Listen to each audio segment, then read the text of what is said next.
لا حول ولا قوة إلا بالله العلي العظيم. بسم الله الرحمن الرحيم. الحمد لله الملك الحق المبين وهو رب العالمين، والصلاة والسلام على سيد الأولين والآخرين، أشرف الأنبياء والمرسلين، خاتم النبيين، رحمة للعالمين، شفيع المذنبين والمخاطب بطه وياسين أبي القاسم محمد.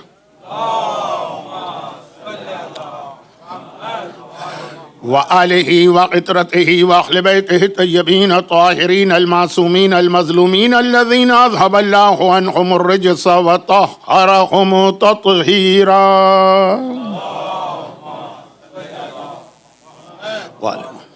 سیما الامام المنتظر والحجة الثانی عشر عجل اللہم له الفرج ولعنۃ اللہ علی اعدائہم اجمعین من الازل الى الابد. اما بعد فقد قال اللہ عز وجل فی کتابہ المبین وفرقانہ المتین وقرآنہ المجید وقولہ الحق. بسم اللہ الرحمن الرحیم. فی بیوت اذن اللہ ان ترفع ویذکر فیہا اسمہ یسبح لہ فیہا بالغدو والآصال رجال لا تلہیہم تجارۃ ولا بیع عن ذکر اللہ واقام الصلاۃ وایتاء الزکاۃ ویخافون یوما تتقلب فیہ القلوب والابصار. 47 ہجرہ کے ایام ازاں کا پہلا مہینہ اختتام کو پہنچ چکا ہے، اور نارتھ امریکہ کی مون سائٹنگ کے اعتبار سے آج پہلی سفر کی شب ہو گئی ہے، جس کا مطلب یہ ہے کہ یہاں پہ اربعین کربلا اور نجف سے ایک دن پہلے ہوگا. لیکن ہماری مجلس ابھی کل بھی ہوگی، ایک مجلس جو شب دو سفر ہوگی. اگرچہ پہلی سفر وہ ڈیٹ ہے کہ جس کے بارے میں کہا جاتا ہے کہ اہل بیت کا لٹا ہوا قافلہ ملک شام میں داخل ہوا، لیکن چونکہ وہ دن کا وقت تھا اس لیے کل کی مجلس میں وہ میرا موضوع بنے گا کم از کم مصائب کی حد تک. قرآن کریم کی جس آیت کی تلاوت میں 3 دن سے کر رہا ہوں، جسے میں نے کل بھی عرض کیا تھا، بہت مشہور مرثیہ ہے کہ گھر فاطمہ زہرا کا جب شان کا گھر ہے، وہی کی منزل ہے قرآن کا گھر ہے. مومن و منافق کی پہچان کا گھر ہے. کچھ لوگ مرے جاتے ہیں رنج و محن میں، اس گھر کا جو دروازہ ہے مسجد کے صحن میں. یہ سورہ نور میں اس گھر کی قرآن کریم نے جو تعریف کی تو اس میں اہم ترین مسئلہ یا اہم ترین پوائنٹ یا اہم ترین جو خصوصیت بتائی ہے وہ یہ ہے کہ اس گھر کے رہنے والے کون ہیں. میں نے کل بھی عرض کیا تھا کہ کسی بھی گھر کی تعریف ہو سکتا ہے کہ دنیا والے اس کا آرکیٹیکٹ دیکھ کے کریں اور اس کا سامنے سے اس کا لک کتنا ہے، کتنی خوبصورت نظر آ رہی ہے، لیکن قرآن کی نگاہ میں تعریف اینٹوں سے برکس سے بنانے کے طریقے سے نہیں ہوتی. قرآن نے سب سے زیادہ تعریف خانہ کعبہ کی ہے. اس سے زیادہ سمپل کوئی عمارت دنیا میں نہیں ہوگی. بالکل سادہ سی عمارت ہے کہ 4 دیواریں ہیں، اور وہ دیواریں بھی ایسی ہیں کہ ان میں جو برکس یا اینٹیں لگی ہوئے ہیں، کوئی اس پہ خوبصورتی، کوئی اچھا کلر، کوئی اس پہ ڈیزائننگ وغیرہ کچھ نہیں. اچھا، دنیا کے آپ کسی اور مذہب کی عبادت گاہ کو جا کے دیکھ لیجیے، ہر ایک کی کوشش یہ ہوتی ہے کہ بہتر سے بہتر طریقے سے بنایا جائے. بلکہ باقی مذاہب کو چھوڑیے، اب یہ کرسچن کے چرچ کتنے اچھے ہوتے ہیں ہندوستان میں، خاص طور پہ ساؤتھ انڈیا میں کتنے شاندار قسم کے ہندوؤں کے مندر ہیں. کمبوڈیا میں آپ جائیے، تھائی لینڈ میں جائیے تو بدھ مذہب کی عبادت خواہیں، اور اتنی شاندار بنی کہ بعض اوقات آدمی سوچتا ہے کہ 1000 سال پہلے، 2000 سال پہلے ان لوگوں نے یہ شاندار عمارت کیسے بنا لی، جبکہ وہ آج کل کی طرح کے اس وقت کے وہ آلات وغیرہ بنانے کا طریقہ بھی نہیں تھا. لیکن دوسرے مذاہب کو چھوڑیے، ہماری بھی جو مسجدیں ہیں، جو امام باڑے ہیں، جو حسینیے ہیں، ساری دنیا کے اندر بہترین طریقے سے بنائے جاتے ہیں اور بنائے جانا چاہیے. لیکن جس کی تعریف قرآن سب سے زیادہ کر رہا ہے کہ ان اول بیت وضع للناس للذی ببکۃ مبارکہ، کائنات کا سب سے زیادہ برکت والا گھر ہے. کتنا سمپل ہے. اور اگرچہ حج اور عمرے پہ جانے والے اس بات کی تصدیق کریں گے، کنفرم کریں گے کہ اس کے چاروں طرف کا ماحول بالکل بدل دیا گیا. وہ مکہ مکہ ہی نہیں رہا جو آج سے صرف 40 سال پہلے تھا. 1400 سال پہلے کی بات نہیں کر رہا ہوں. کتنا سادہ سا کہ اگر مثلاً آپ کراچی والے ہیں تو وہاں پہ جو اولڈ سٹی ہے کھارادر وغیرہ، حیدرآباد والے ہیں تو کیا وہ شفا خانہ کا علاقہ، بمبئی والے ہیں تو ڈونگری کا علاقہ، لکھنؤ والے ہیں تو وہی نخاس وغیرہ کا علاقہ، بالکل وہی پرانا 40 سال پہلے کا. لیکن اب کتنا شاندار بنا دیا گیا ہے کہ آپ کے نوجوان جاتے ہیں یہاں سے ان کی آنکھیں پھٹ جاتی ہیں. کتنا شاندار. لیکن کعبہ وہی سمپل ہے. کیونکہ خاص بات یہی ہے کہ عمارت کی عظمت اور بلندی جو ہے وہ اس کے بنانے کے طریقے سے یا اس کے ظاہری ٹیپ ٹاپ سے نہیں ہوتی ہے، گھر میں رہنے والوں سے. کعبے میں کون پیدا ہوا وہ کعبے کی عظمت ہے، اور اس فاطمہ کے گھر میں کون رہتا ہے یہ ان کی عظمت ہے جو فاطمہ کے گھر کے لیے قرآن کی آیت آئی کہ اذن اللہ ان ترفع، رفع مانے بلند کرنا. اس گھر کو اللہ نے بلند کیا ہے کیونکہ اس میں رجال ایسے لوگ ہیں. اب یہ بات ہے جو ہمارے اور آپ کے لیے میسج، لا تلہیہم تجارت ولا بیع عن ذکر اللہ، کہ چاہے تجارت اور بیع کا کتنا ہی بڑا مسئلہ کیوں نہ ہو، یہ اللہ کی یاد سے غافل نہیں ہوتے. اور پھر وہ 3 باقی باتیں جس کے بیان کا وقت نہیں ہے اور بہت اتنی مشہور بھی ہیں کہ ہر مومن جانتا ہے کہ نماز اور زکوٰۃ اور خوف خدا. لیکن اصل چیز یہ نہیں ہے. لیکن نماز سے بھی پہلے یہاں ذکر خدا ہے. اچھا ایک آیت یہ، اب آئیے اس کے بالکل مقابلے میں کمپیئر کرنے کے لیے دوسری آیت بھی سن لیجئے جو شاید آپ نے آج کے دن سنی بھی ہو مجھ سے پہلے، کیونکہ تقریباً ساری شیعہ دنیا میں نماز جمعہ جب پڑھی جاتی ہے تو اس میں سورہ جمعہ کی تلاوت کی جاتی ہے. اب ویسٹرن کنٹریز میں کہیں کہیں ٹائم کی شارٹیج ہوتی ہے، لوگ بڑی مشکل سے تھوڑی دیر کی چھٹی لے کے آتے ہیں، اور کبھی جلدی نماز ختم کرنا ہوتا ہے تو شریعت کے اس مسئلے سے فائدہ اٹھاتے ہیں کہ سورہ جمعہ ریکمینڈڈ ہے، واجب نہیں. لیکن جہاں جہاں موقع ملتا ہے لوگ سورہ جمعہ کی تلاوت کرتے ہیں. میں اکثر یہ شرعی مسئلہ بھی بتاتا ہوں کہ یہ سورہ جمعہ خالی نماز جمعہ میں نہیں بلکہ پورے جمعے کا یہ کورس ہے. سورہ جمعہ جو ہے نا پورا کورس ہے جس میں جمعے کے بارے میں، کل رات میں نے بتایا تھا شب جمعہ. آج یہ ذرا سی بات، لمبی بات نہیں کرنا چاہتا ہوں، شب جمعہ نہیں، آج جمعے کا دن، اس کا کورس ہے سورہ جمعہ. سورہ جمعہ کے میسیجز کو پڑھیے گا الگ سے، وہ ایک الگ مجلس چاہتا. لیکن جمعے کا سورہ جمعہ سے اتنا گہرا تعلق ہے کہ جمعے کی جو مغرب کی نماز ہے اس میں بھی مستحب ہے کہ آپ اس دن اپنا روٹین چینج کیجئے، اور جو سورہ آپ پڑھتے آئے ہیں انا انزلنا وغیرہ اس کے بدلے سورہ جمعہ کی تلاوت کیجئے. جو عشاء کی نماز ہے اس میں بھی سورہ جمعہ کی تلاوت کیجئے. 6 دن آپ نے چاہے انا انزلنا کا سورہ پڑھاؤ لیکن اس دن چینج کیجئے. اور فجر کی نماز میں بھی. اور اگر آپ کسی وجہ سے جمعہ نہیں پڑھ پا رہے ہیں یا چونکہ غیبت امام میں واجب عینی نہیں ہے، نہیں پڑھ رہے ہیں، تو اپنے گھر کے ظہر اثر میں بھی سورہ جمعہ پڑھی. تو یہ 5 مرتبہ یہ سورہ پڑھوایا جا رہا ہے، واجب نہیں ہے، غلط فہمی نہ ہو، ثواب ہے، ریکمنڈیشن ہے. مرد تو مرد، عورتیں بھی جو گھر میں نماز پڑھتی ہیں ان کے لیے بھی ہے. تو اب اس میں باقی ساری باتیں اپنی جگہ، لیکن اور پھر ایک اشارہ کہ اس میں دیکھیے موت کا تذکرہ کتنے حسین انداز سے کیا گیا. سورہ جمعہ کے اندر موت کے بارے میں 3-4 آیتیں آئی. تو وہ تو بہرحال کل رات کو میں جو بات کر چکا. اب آئیے اصل چیز پر، اختتام کہاں پہ ہو رہا. سورہ نور میں شہزادی کونین کے گھر کی جو تعریف قرآن کر رہا، اس کی عظمت بتا رہا سورہ نور میں، اور ادھر سورہ جمعہ کے آخر میں میں نے عرض کیا نا کہ اگرچہ شہزادی کے گھر کے بارے میں 4-5 باتیں بتائی، لیکن پہلی بات یہ تھی کہ یہ لوگ اللہ کو یاد رکھتے ہیں. لا تلہیہم تجارت ولا بیع، یہ تجارت، یہ خرید و فروخت، یہ روپے پیسے کا مسئلہ ان کو اللہ سے غافل نہیں کرتا. یہ سورہ نور. آئیے سورہ جمعہ.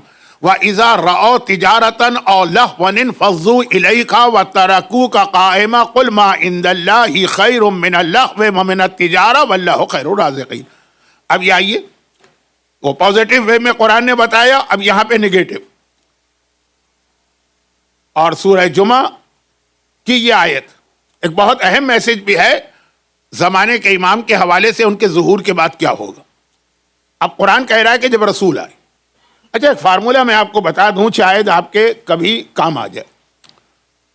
دو چیزیں ہیں. رسول اللہ سے لے کے 11ویں امام تک جتنے معصوم گزرے 13, ان کی زبان پر ابھی اگر کبھی ایک لفظ آیا ہو کہ کاش ہم یہ کام کرتے. اب یہ ایک بہت بڑا مسئلہ ہے کہ معصوم کا یہ جملہ کاش ہم کہ یہ کام کرتے, اس کا کیا مفہوم ہے. ابھی میں ایک دو مثالیں دوں گا تو سمجھ میں آئے گی.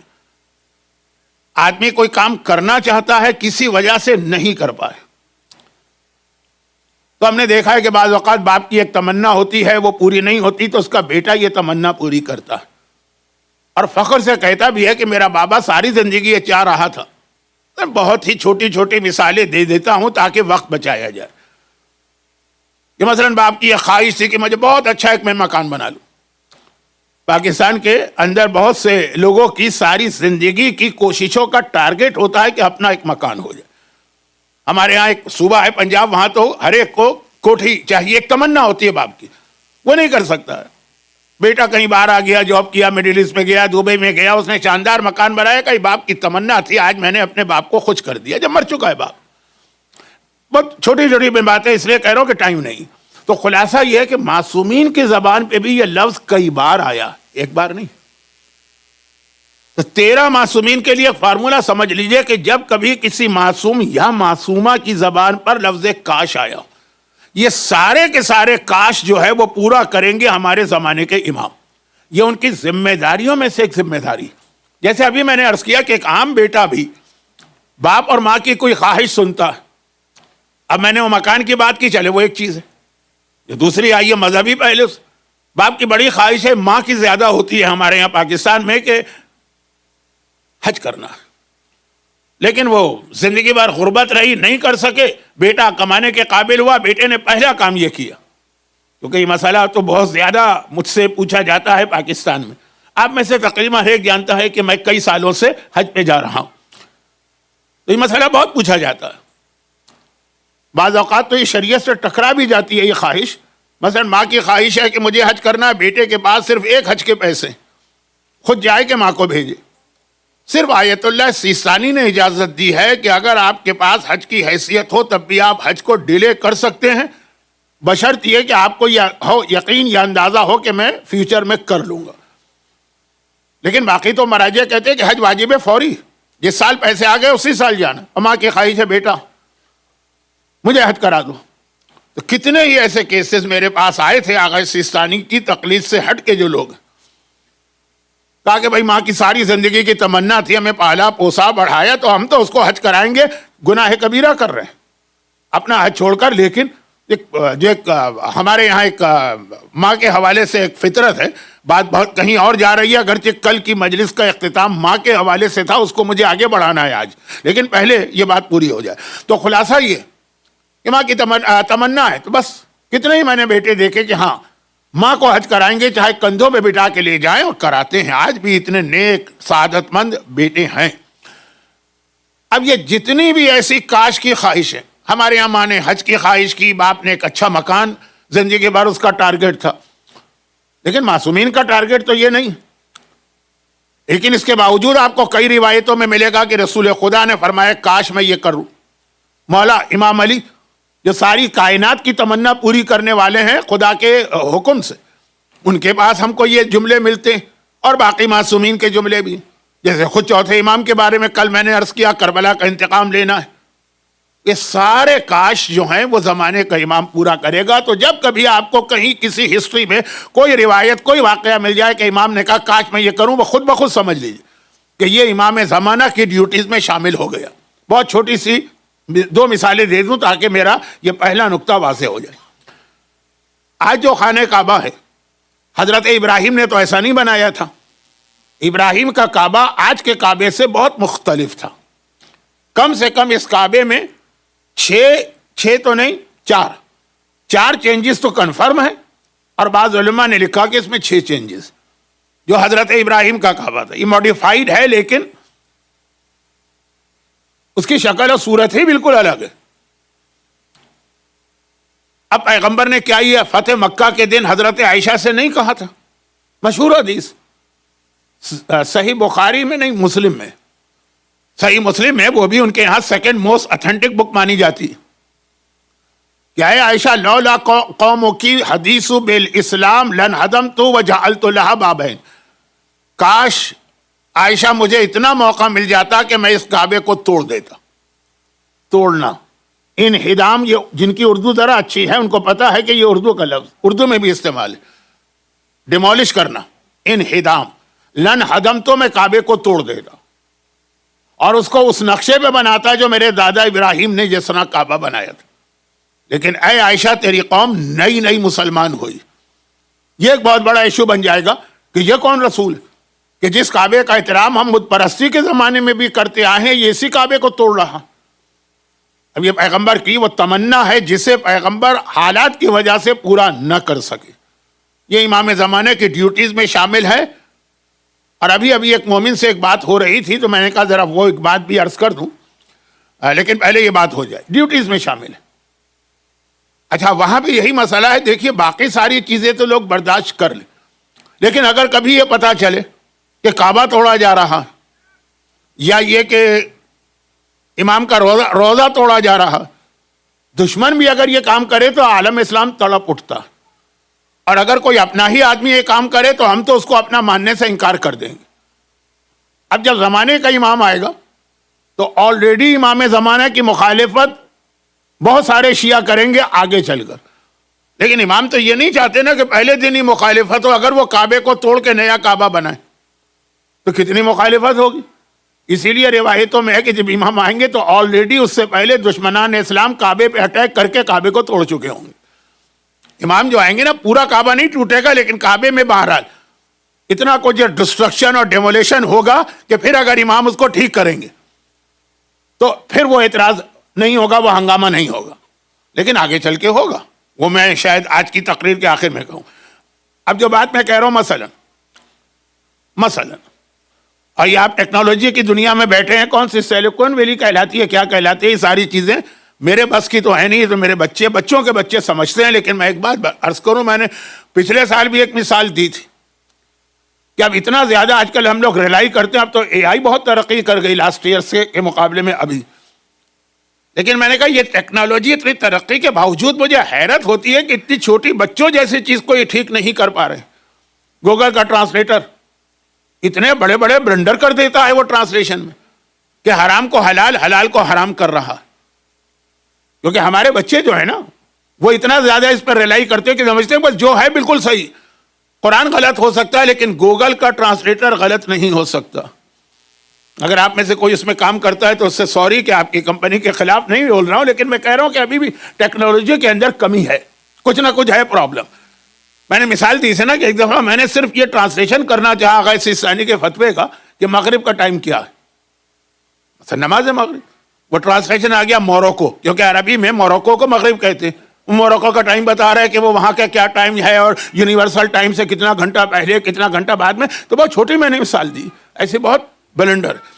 لیکن ابھی جو میں حال میں ہی اس دفعہ مجھے ایک موقع ملا حج میں، مدینے اور مکے میں کتنا ڈسٹینس، ہارڈلی 300 میل. گوگل، ایپل اور ایسی 3-4 اور کمپنی. ابھی میں مثال نیو جرسی میں دے کے آ رہا تھا، بہت چھوٹی سی مثال ہے لیکن چونکہ آپ جہاں بیٹھے ہیں وہاں کے لیے شاید زیادہ اچھی. قبلہ دیکھنا تھا کہ ہوٹل میں جہاں ہم ٹھہرے ہوئے وہاں سے قبلہ کہاں بنتا ہے.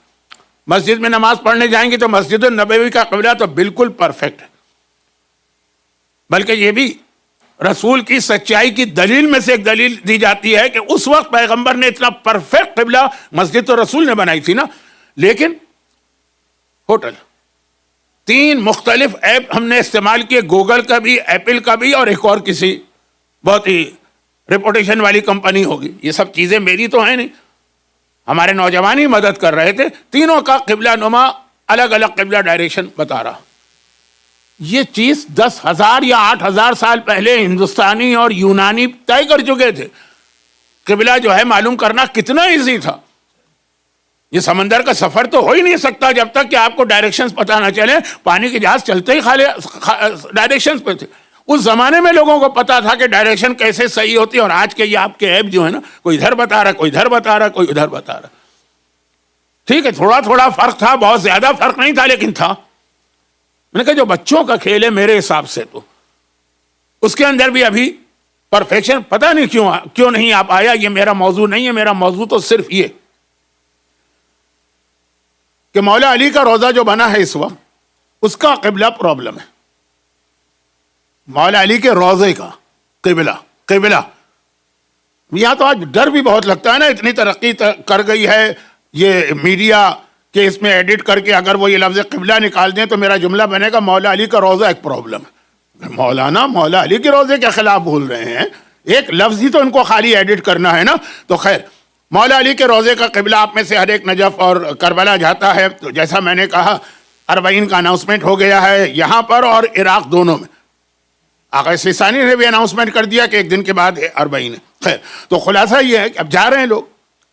آپ کو معلوم ہے اب تو چیز مشہور ہو گئی ہے, نجف میں مولا کے حرم میں جو نماز پڑھی جاتی ہے, اور یہ بات یاد رکھیے گا کہ سوائے خانہ کعبہ کے مولا کے حرم کی نماز سب سے افضل ہے. یہاں تک ہے کہ مدینے میں ایک نماز کا ثواب 1 لاکھ کے برابر 100,000, اور مولا کے حرم میں ایک نماز کا ثواب 2 لاکھ کے برابر ہے. اس سے ڈبل ہے یہ ثواب مسجد نبوی سے بھی. تو خیر, ہر آدمی وہاں جاتا ہے نماز پڑھتا, لیکن مولا کے حرم کا قبلہ ابھی تک سب لوگ اسٹریٹ پڑھتے تھے, اور ابھی بھی میجورٹی اسٹریٹ پڑھتی ہے. لیکن آپ میں سے جو لوگ ذرا سا معلومات لے کے جاتے ہیں یا وہاں جا کے دیکھتے ہیں تو جو مجتہدین علماء یا بہت آپ کو نیک لوگ نظر آئیں گے اور تھوڑا سا رائٹ سائڈ کے اوپر مڑ جاتے ہیں, کیونکہ اصل قبلہ تھوڑا سا رائٹ سائڈ پر ہے. ابھی ایک مومن نے مجھ سے سوال کیا ابھی کہ مولانا پھر یہ جو ایک مسئلہ چل رہا ہے وہاں یہ ایک بعض اوقات تو ذرا عجیب صورت بن جاتی کہ جماعت ہو رہی ہے, زیادہ تر لوگ سیدھے کھڑے ہیں, لیکن اسی جماعت میں کچھ لوگ رائٹ سائڈ کی طرف. اسی جماعت میں 80s میں یا 90s میں یہاں نارتھ امریکہ میں قبلے کا کتنا بڑا مسئلہ تھا کہ نارتھ ایسٹ ہے کہ ساؤتھ ایسٹ. وہ چلے زمانہ گزر گیا, لیکن اتنا بڑا مسئلہ تھا کہ مسجدوں میں نماز اس طرح 2 ڈیفرنٹ ڈائریکشن میں ہوتی تھی ایک ہی جماعت. لیکن مولا کے حرم میں آپ کو نظر آئے گا کہ نماز جماعت ہو رہی ہے, کچھ لوگ سیدھے کھڑے ہیں اور کچھ لوگ جو کم ہیں لیکن وہ دیکھنے سے ہی آپ کو زیادہ ریلیجس لگیں گے وہ رائٹ سائڈ پر ہے.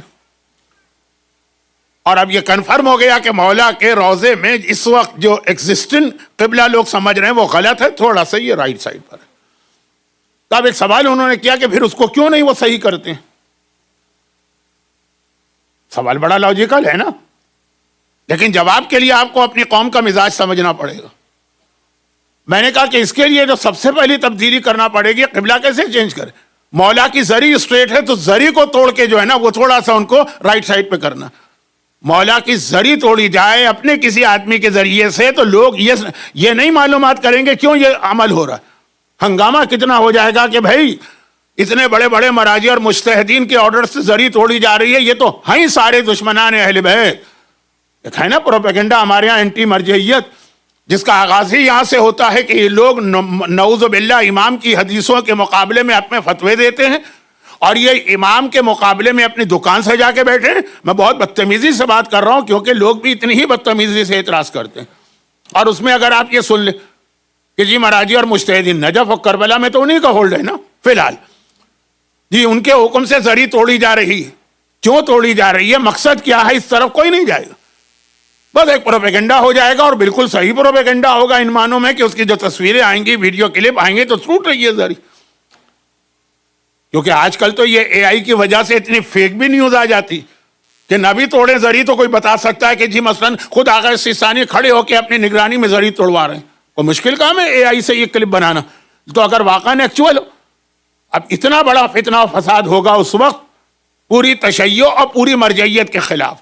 یہ کہا کہ بس لوگوں کو مسئلہ بتا دو کہ رائٹ سائڈ پہ تھوڑا سا قبلہ ہے, کیونکہ قبلے میں اگر جان بوجھ کے آپ غلطی نہ کریں,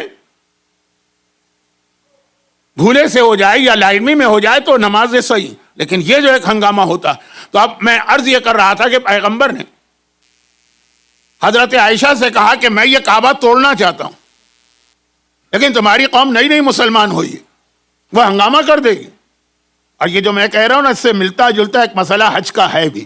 میں بیان کرنے کا اس وقت ٹائم میرے پاس نہیں ہے, کہ عرب کے لوگ جیسا حج کرتے آ رہے تھے نا، جب پیغمبر نے جتنی عبادتیں اسلام میں ہیں یہ سب حضرت ابراہیم کے زمانے سے ہیں، لیکن حج وہ عبادت تھی جسے عربوں نے رکھا تھا. باقی نماز چھوٹ گئی، روزہ چھوٹ گیا، زکوٰۃ ختم ہو گئی، وہ جتنے واجبات تھے.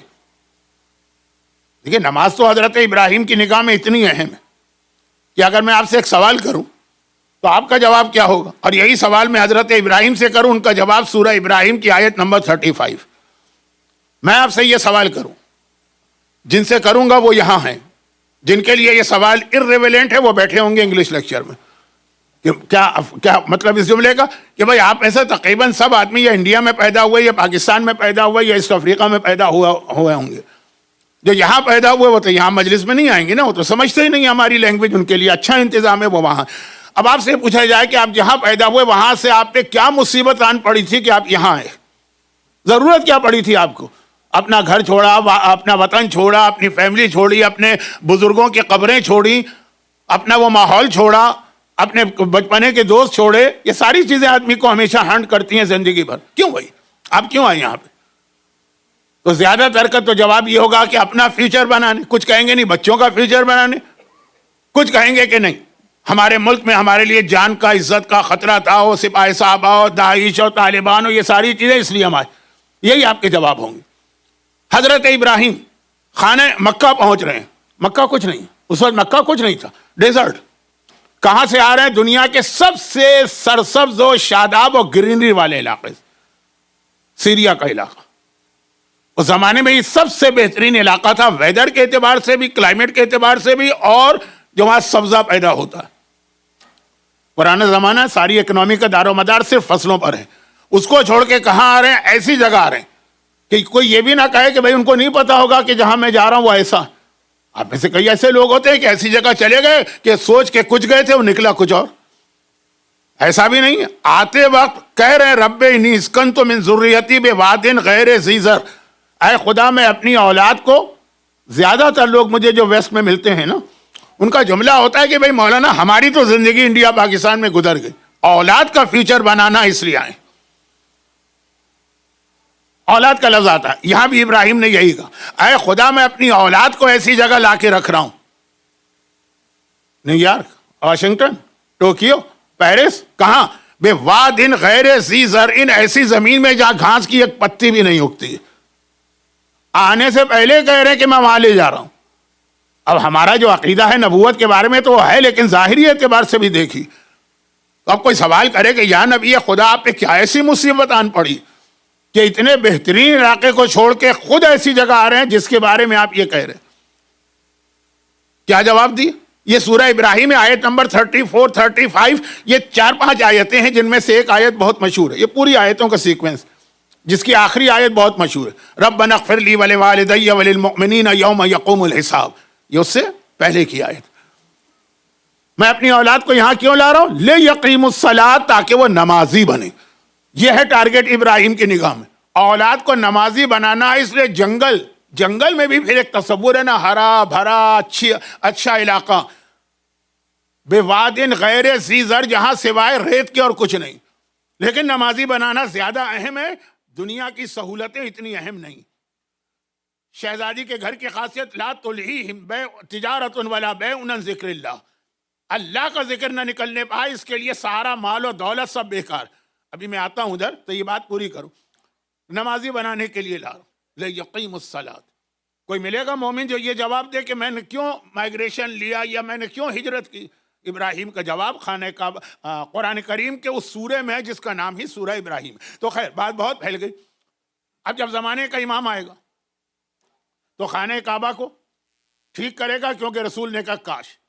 مسجد کوفہ نہیں. اچھا مسجد کوفہ کے لیے بھی ایک روایت ہے، اس کا قبلہ ٹھیک کریں گے، وہ ایک الگ ڈسکشن.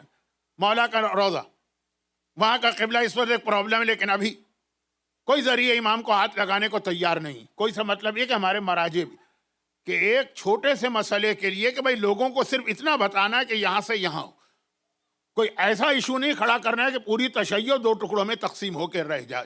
لیکن پھر مولا کا وہ خطبہ جو روضۃ الکافی میں 8ویں جلد میں انگلش ٹرانسلیشن کے ساتھ آپ کو انٹرنیٹ پہ ملے گا، جس میں مولا نے 30-35 کاش بتائیں، کاش میں یہ کروں، کاش میں یہ کروں، کاش میں یہ کروں. کہہ رہے کاش، مولا یہ فرما رہے کاش میں یہ کر سکتا کہ نماز تراویح کو ختم کر دیتا. نہیں کر پا رہا. ہنگامہ ہو رہا ہے کہ جی کون نیا خلیفہ آیا جس نے پرانے خلفاء کے طریقے کو بدل دیا. خالی یہ کاش نہیں، اور بھی 30-35.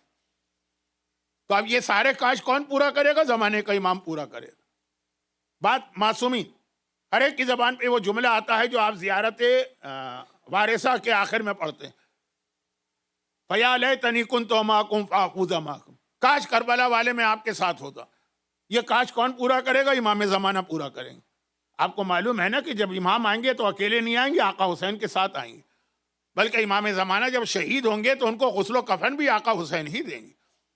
بلکہ جب امام زمانہ شہید ہو کے ان کی امامت مکمل ہوگی تو امامت بھی آقا حسین کی شروع ہوگی. اور وہ پوری تفصیل جس کو ہم کہتے ہیں عقیدہ رجعت، جو نہ صرف یہ کہ بہت ساری روایتوں میں ہے بلکہ بہت اہم زیارتوں میں بھی، زیارت وارثہ میں بھی. اشہد اللہ و ملائکتہ و انبیاء و رسلہ انی بکم مومن و بکم موقن. اے آقا حسین مجھے دنیا میں آپ کے واپس آنے پہ یقین کامل. اور یہ زیارت جامعہ تو اہم ترین زیارت. پوچھا تھا نا سید رشتی نے کہ مولا اگر کوئی آپ سے مدد چاہے تو کیسے آپ مدد کرتے ہیں؟ کہا وہ 3 کام کرے، نماز شب پڑھے، زیارت عاشورہ پڑھے، زیارت جامعہ. پورا واقعہ مفاتی میں ملے گا. تو زیارت جامعہ میں کہ مجھے یقین ہے آپ سب کے واپس آنے پر. تو اب خیر جملہ کیا تھا؟ کاش. کس نے کہا؟ چھٹے امام نے. خود بھی کہا اور ہم سے بھی کہلوایا. زیارت کے آخر میں ہم کہتے ہیں نا فَيَا لَيْتَنِي كُنْتُ مَعَكُمْ، کاش میں آپ کے ساتھ ہوتا. یہ امام زمانہ خواہش پوری کرائیں گے ہماری اور آپ کی اور چھٹے امام کی. اصل جملہ تو چھٹے امام کا. آپ میں سے ہر ایک کو معلوم ہے کہ چھٹے امام تک کربلا کی زیارت کی اجازت نہیں تھی، کوئی نہیں جا سکتا. چھٹے امام کے زمانے میں چونکہ خاندان بنو عباس کی حکومت آ گئی، جو اپنے آپ کو خود کہتے تھے کہ ہم تو حسینی، وہ یہ کہتے تھے ہم حسین والے. تو کربلا کی زیارت کھلی تو امام آئے تو باقی امام صادق کے کنویں سے پانی لے کے امام نے پانی پیا، نہر فرات میں غسل کیا، پھر داخل. وہ سارے جو پروٹوکول ہیں نا ایٹیکیٹس زیارت کی، وہ چھٹے امام نے پہلی زیارت میں خود کیے تھے اور ہمیں بتائے تھے. تو وہاں یہ بھی زیارت وارثہ زیارت اپنے دادا کی قبر کے سرانے پڑی تھی اور یا لیتنی کہا تھا. تو اب یہ ایک فارمولہ یاد رکھیے کہ جتنے بھی یہ یا لیتنی ہے نا، یہ سارے کے سارے زمانے کے امام پورا کریں. یہ ایک فارمولہ ہے.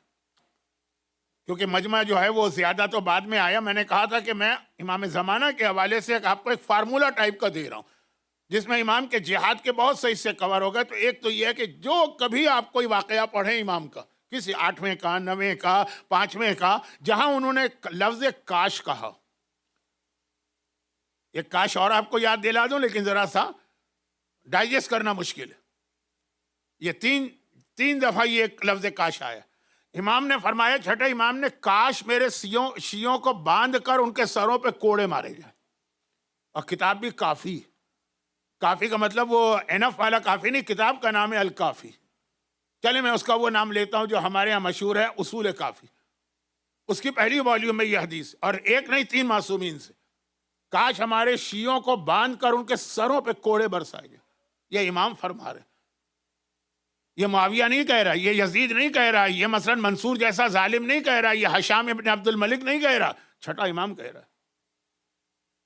اور آگے وجہ بتا رہے تاکہ مجھے معلوم ہے کہ میں کس دنیا میں بیٹھا ہوں، وہاں پہ یہ جملہ کتنا خطرناک ہے، لیکن اس سے امام کی خواہش ظاہر ہو رہی ہے. کاش میرے شیعوں کو کوڑے برسائے جائیں ان کے سروں پہ تاکہ وہ اسی وجہ سے صحیح حلال و حرام خدا کا علم حاصل کرے. سب سے اہم علم ہے حلال و حرام خدا کا. اب یہ کاش بھی امام زمانہ پورا کریں گے جب روایت آ گئی کہ صرف اس آدمی کو امام کی حکومت میں رہنے کی پرمیشن ہے جو حلال و حرام کا علم جانتا. دنیا کے ہر ملک کا قانون ہے کہ اگر آپ وہاں جا کے رہنا چاہیں، سٹیزن شپ لینا چاہیں، نیشنلٹی لینا چاہیں تو اس کی کچھ ریکوائرمنٹ ہوتی. اب مثلا جہاں میں انگلینڈ آسٹریلیا سے آیا ہوں یا کینیڈا ہے، وہاں پہ پوائنٹ سسٹم ہے کہ یہ پوائنٹ جمع کرے، اتنے پوائنٹ ہوں گے تو آپ کو ملے گی سٹیزن شپ، ورنہ نہیں. اس میں کئی چیزیں آ جاتی ہیں. اب انگلینڈ بھی یہی پوائنٹ سسٹم لا رہا ہے. تو مثلا اب امام زمانہ کی حکومت میں سٹیزن شپ کا طریقہ کیا ہے؟ حلال خدا کا علم اور حرام خدا کا علم. بات بہت بہت بہت اپنے ٹریک سے ہٹتی جا رہی ہے، میں واپس لاتا ہوں. مگر دوسری چیز جو آپ کو سمجھنا ہے، یہ تو میں لفظ کاش کو سمجھا رہا ہوں. کاش، جتنے کاش آئیں گے معصومین کے، میں نے آپ کے سامنے رسول خدا کا کاش رکھا، میں نے آپ کے سامنے امام علی کا ایک کاش رکھا، میں نے آپ کے سامنے چھٹے امام کے 2 کاش رکھے. ایک کربلا کے حوالے سے یا لیتنی، تو آپ بھی آج زیارت وارثہ میں پڑھتے ہیں کہ نہیں پڑھتے؟ السلام علیکم یا اولیاء اللہ و عباد، السلام علیکم یا اصفیاء اللہ عویدہ، پوری زیارت شہداء کی بے ابی انتم و امی، اور اس کے بعد فیا لیتنی کنت معکم. اور دوسرا کاش امام کا، پہلا تو اپنے لیے تھا، ہمیں اور آپ کو ٹیچ کیا لیکن خود بھی پڑھا، دوسرا ہمارے اور آپ کے لیے، سب امام پورا کریں. دوسری بات، اور وہ یہ ہے کہ امام کے آنے کے بعد جو ان کی سب سے سخت مخالفت ہوگی شروع میں، وہ ان محبان اہل بیت کی جانب سے ہوگی جو اتنے زیادہ امام سے محبت کرتے ہیں کہ امام کے ظہور کی خبر سنتے ہی دوڑ کے لشکر امام کو جوائن کریں.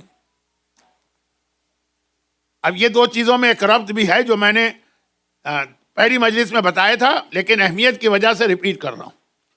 اور وہ یہ ہے کہ یہ 2 چیزیں، امام کا ظہور ہو جائے، اگر آپ کو کنفرم طریقے سے پتہ چل جائے کہ امام ہے، دوڑ کے جائیے. لیکن ذرا سا بھی شک ہو جائے تو ویٹ اینڈ سی. وہ میں بتا چکا ہوں، اس کو ریپیٹ نہیں کروں گا. خاص طور پہ 7ویں امام کے حوالے سے میں نے ایک بات کی تھی، لیکن یہ ہر امام کے حوالے سے. ہاں، کنفرم ہو جائے کہ امام وقت ہے، پھر کوئی ریپیٹ نہیں کرنا، پھر کوئی ویٹ نہیں کرنا. لیکن اگر ذرا بھی شک ہو گیا، یہ دنیا دھوکے کی دنیا ہے، فراڈ کی دنیا ہے، چیٹنگ کی دنیا ہے، یا آج کل کی زبان میں بات کروں AI کی دنیا ہے، پتہ نہیں یہ امام ہیں کہ بھی نہیں ہیں، تو ٹھہر جائیے. اور دوسرا یہ ہے کہ دین کے حکم کو اگر آپ سنیں کبھی ممبر سے یا کسی کتاب میں پڑھیں، فوراً دوڑ کے عمل نہ کیجیے. پہلے اس کی تفصیل معلوم کریں کہ یہ حلال خدا، حرام خدا، اس کا طریقہ کیا ہے. طریقہ، ہمارے یہاں لوگ فوراً دوڑ جاتے ہیں، لیکن جو بہت مذہبی لوگ، جو غیر مذہبی لوگ ہیں، وہ تو مذاق اڑاتے ہیں. لیکن جو مذہبی لوگ ہیں، سنا انہوں نے ایک مسئلہ، دوڑ گئے. اب میں ایک مثال دیتا ہوں آپ کو، جو کہ بہت ریسنٹ مثال ہے. بدترین گناہوں میں سے ایک گناہ، بدترین گناہوں میں سے ایک گناہ، یعنی اس کو اگر ہم لسٹ بنائیں ایک سیکوینس کے اعتبار سے، تو بے حجابی سے بڑا گناہ. حجاب تو بہت ممبر پہ پڑھا جاتا ہے، اور خاص طور پر ایام ازا کی یہ تاریخیں جو شام میں داخلے کی تاریخیں، اسے بڑا گناہ. گانا بہت زیادہ اس کے خلاف پڑھا جاتا ہے، پڑھنا بھی چاہیے کہ یہ بہت بڑا حرام ہے، لیکن اس سے بھی بڑا ایک گناہ. اور اس کے بعد دیکھ ڈالیے، ایک کتاب ہے نا، شہید دست غیب کی گناہن کبیرہ، میجر سن 70 سب لکھے ہیں، تو آپ اس کا سیکوینس دیکھیے. اس میں جو بالکل شروع کے گناہ ہیں، بدترین گناہوں میں سے ایک جو ٹاپ آف دا لسٹ آتا ہے، وہ ہے فضول خرچی، جس کو ہمارے ہاں تو آج کل گناہ ہی نہیں سمجھا جاتا. میں پاکستان سے تعلق رکھتا ہوں، تو پاکستان کا ایک علاقہ ہے پنجاب، وہاں کا ایک مشہور محاورہ یا کہاوت ہے، شوق دا مول نہیں. کہ بھئی آدمی کو کسی چیز کا شوق ہے نا، تو پھر وہ پیسے ویسے نہیں دیکھتا. لیکن وہ لوگ بہت ہی دیانتداری سے کہہ دیتے ہیں، ہم لوگ کہتے نہیں ہیں، کرتے یہی. دل آ گیا ایک آئی فون کے اوپر اب خریدنا ہے، چاہے کتنا ہی خرچہ کیوں نہ ہو. دل آ گیا کسی گاڑی کے اوپر، کیا وہ الیکٹرک گاڑیاں، اور اس کے اندر بھی ایک سے ایک ماڈل خریدنا ہی خریدنا. ایک گناہوں میں ایک گناہ فضول خرچی بھی ہے. اور یہ اتنا بڑا گناہ ہے کہ میں نے کہا یہ حجاب اور داڑھی اور ان سے تو بہت آگے ہے. یہ قرآن کی صاف آیتیں آئی ہیں، ان المبذرون کانوا اخوان الشیاطین، فضول خرچے کرنے والے شیطان کے بھائی ہیں. قرآن اس قسم کے ورڈ استعمال نہیں کرتا. کلوا واشربوا ولا تسرفوا، کھاؤ پیو، خبردار اسراف نہ کرنا. ان اللہ لا یحب المسرفین، اللہ قطعاً پسند نہیں کرتا فضول خرچی کرنے والوں. ایسی کوئی آیت آپ کو حجاب کے بارے میں نہیں ملے گی. میں بے حجابی کو پروموٹ نہیں کر رہا ہوں، میں کہہ رہا ہوں جس چیز کی اہمیت آپ کو پتہ ہے نا، اس سے کمپیئر کر کے بتا رہا ہوں. بدترین گناہ. ایک سے ایک شاندار گاڑیاں لوگ خرید رہے ہیں، ایک سے ایک شاندار فون خرید رہے ہیں لوگوں کے برانڈڈ، آپ مثلا کپڑے دیکھی، برانڈڈ جوتے دیکھی. وہ کووڈ تھا تو خالی ماسک جو تھا وہ برانڈڈ آتا تھا. میں نے دیکھا ایک مومن کا ماسک کتنے کا، کہ $100 کا میں نے ماسک خریدا. ارے تو ہمارے یہاں فری تقسیم ہوتا ہے، سڑک پہ کھڑے ہو کے دیا جاتا ہے. $100 کا کیوں؟ کہا دیکھیے اس پہ ایک نام لکھا ہے آرمانی، پتہ نہیں کیا ہوتی ہے آرمانی، کوئی چیز ہوتی ہے، پیسے اس کے ہیں. وہ ماسک $100 کا. بس وہی ہے کہ یا تو شوق دا مول نہیں یا پھر معاشرے میں ایک عزت بنتی ہے اس سے. پھر ایک پنجابی کا لفظ مجھے یاد آ رہا ہے، ٹھور. پنجابی میں ایک لفظ ایک ٹھور بنتی ہے معاشرے کے اندر کہ انہوں نے. تو اب یہ، لیکن میں آ رہا ہوں شریعت کے اس مسئلے پر. بدترین گناہوں میں سے ایک گناہ، ابھی ایک مومن مجھے ملے، وہ کہنے لگے کہ مولانا وہ شادی میں نے کی تھی بیٹے کی، اسی ٹرپ کی بات کر رہا ہوں، پہلی محرم سے لے کے آج ہو گئی ہے فرسٹ سفر کی رات. $1.5 میں نے شادی کی تھی. دیکھیں $1.5 ایک شادی، آدھا کراچی آپ خرید لیں. یہ تو میں محاورتاً کہہ رہا ہوں، اتنا خرچہ ایک شادی کے اندر. لیکن کہا بس اللہ نے دیا تو میں نے خرچ کیا. یاد رکھیے گا کہ اسلام میں بدترین گناہوں میں سے ایک ہے سوسائڈ، خودکشی. بلکہ اہل سنت کے یہاں تو ایک مسئلہ ہے جو ہمارے یہاں نہیں، کہ اگر کوئی سوسائڈ کر کے مرے تو اس کی جنازہ نماز بھی نہیں پڑھ سکتے تم، جائز نہیں. یہ ان کے یہاں مسئلہ ہے، ہمارے یہاں نہیں. ہمارے یہاں ہے کہ بہرحال مرنے والا اگر کافر نہیں مرا ہے تو ہر صورت میں اس کی نماز جنازہ تو آپ کو پڑھنا ہی پڑے. لیکن میں بتا رہا ہوں، ہر ایک کو پتا ہے کہ سوسائڈ حرام ہے. بلکہ کتنا بڑا مسئلہ اس وقت دنیا بھر کے قوانین میں بنا ہوا ہے کہ اگر کوئی آدمی خود اپنی موت چاہتا ہے، کیونکہ ایسی بیماری ہے، ایسا درد ہے، ایسی تکلیف ہے، اتنی ایج ہو گئی ہے، تو دنیا بھر کے اندر اس وقت ایک قوانین بن رہے ہیں کہ اس کو اجازت دی جائے نہ دی جائے، کون سی کنڈیشنز لگائی جائیں. اب جا کے اجازت کہیں کہیں مل رہی ہے، لیکن کنڈیشنز اس میں کتنی زیادہ. یعنی یہ عام جو اس کا اسلام سے تعلق نہیں، وہ بھی جانتا ہے کہ یہ عمل ٹھیک نہیں. اور اسلام میں تو بدترین گناہ سوسائڈ کیا ہے؟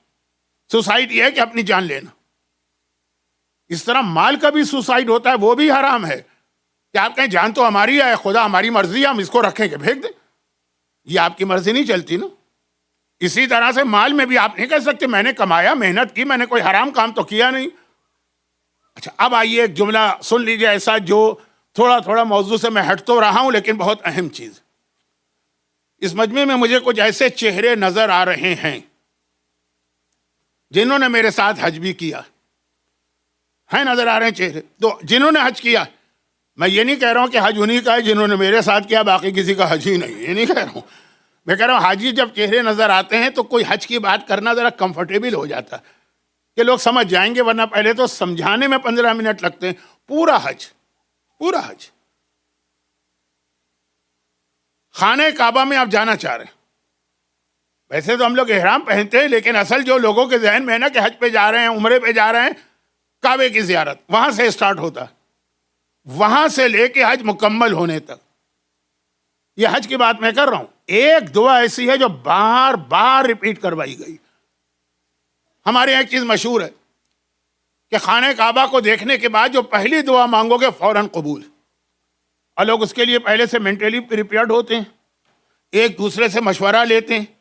پرانے ایکسپیرینس حاجی بتاتے ہیں کہ جب جانا تو پھر یہ دعا مانگنا پہلی دعا. اس میں بعض اوقات چالاکیاں بھی لوگ کرتے ہیں کہ خدا بندہ ہماری پہلی دعا یہ ہے کہ آج سے قیامت تک ہم جتنی دعائیں مانگے وہ سب قبول ہو جائیں. یہ بھی ایک طریقہ ہے نا، ہے بہت بہت کامن. تو اب یہ ہے کہ خانہ کعبہ کو دیکھو، پہلی زیارت کرو گے، پہلی نگاہ ڈالو گے، دعا قبول. گرچہ میں کہہ چکا ہوں کہ یہ حدیث ایسی نہیں ہے، لیکن چلیں چھوڑیں، ٹائم نہیں ہے. اب لوگ تیار ہو رہے ہیں کہ کیا دعا مانگنا. ہر ایک اپنے اپنے حساب سے دعا ذہن میں لا رہا ہے. لیکن وہ دعا جو اسلام کہتا ہے سب سے پہلے مانگو، وہ کوئی ذہن میں نہیں لاتا. تو وہ اسلام نے زبردستی منگوائی. یعنی ہم سے کہا پہلے یہ دعا پڑھو پھر مسجد میں انٹر ہو. مسجد سے مطلب وہ مکے والی مسجد جس کے اندر کعبہ.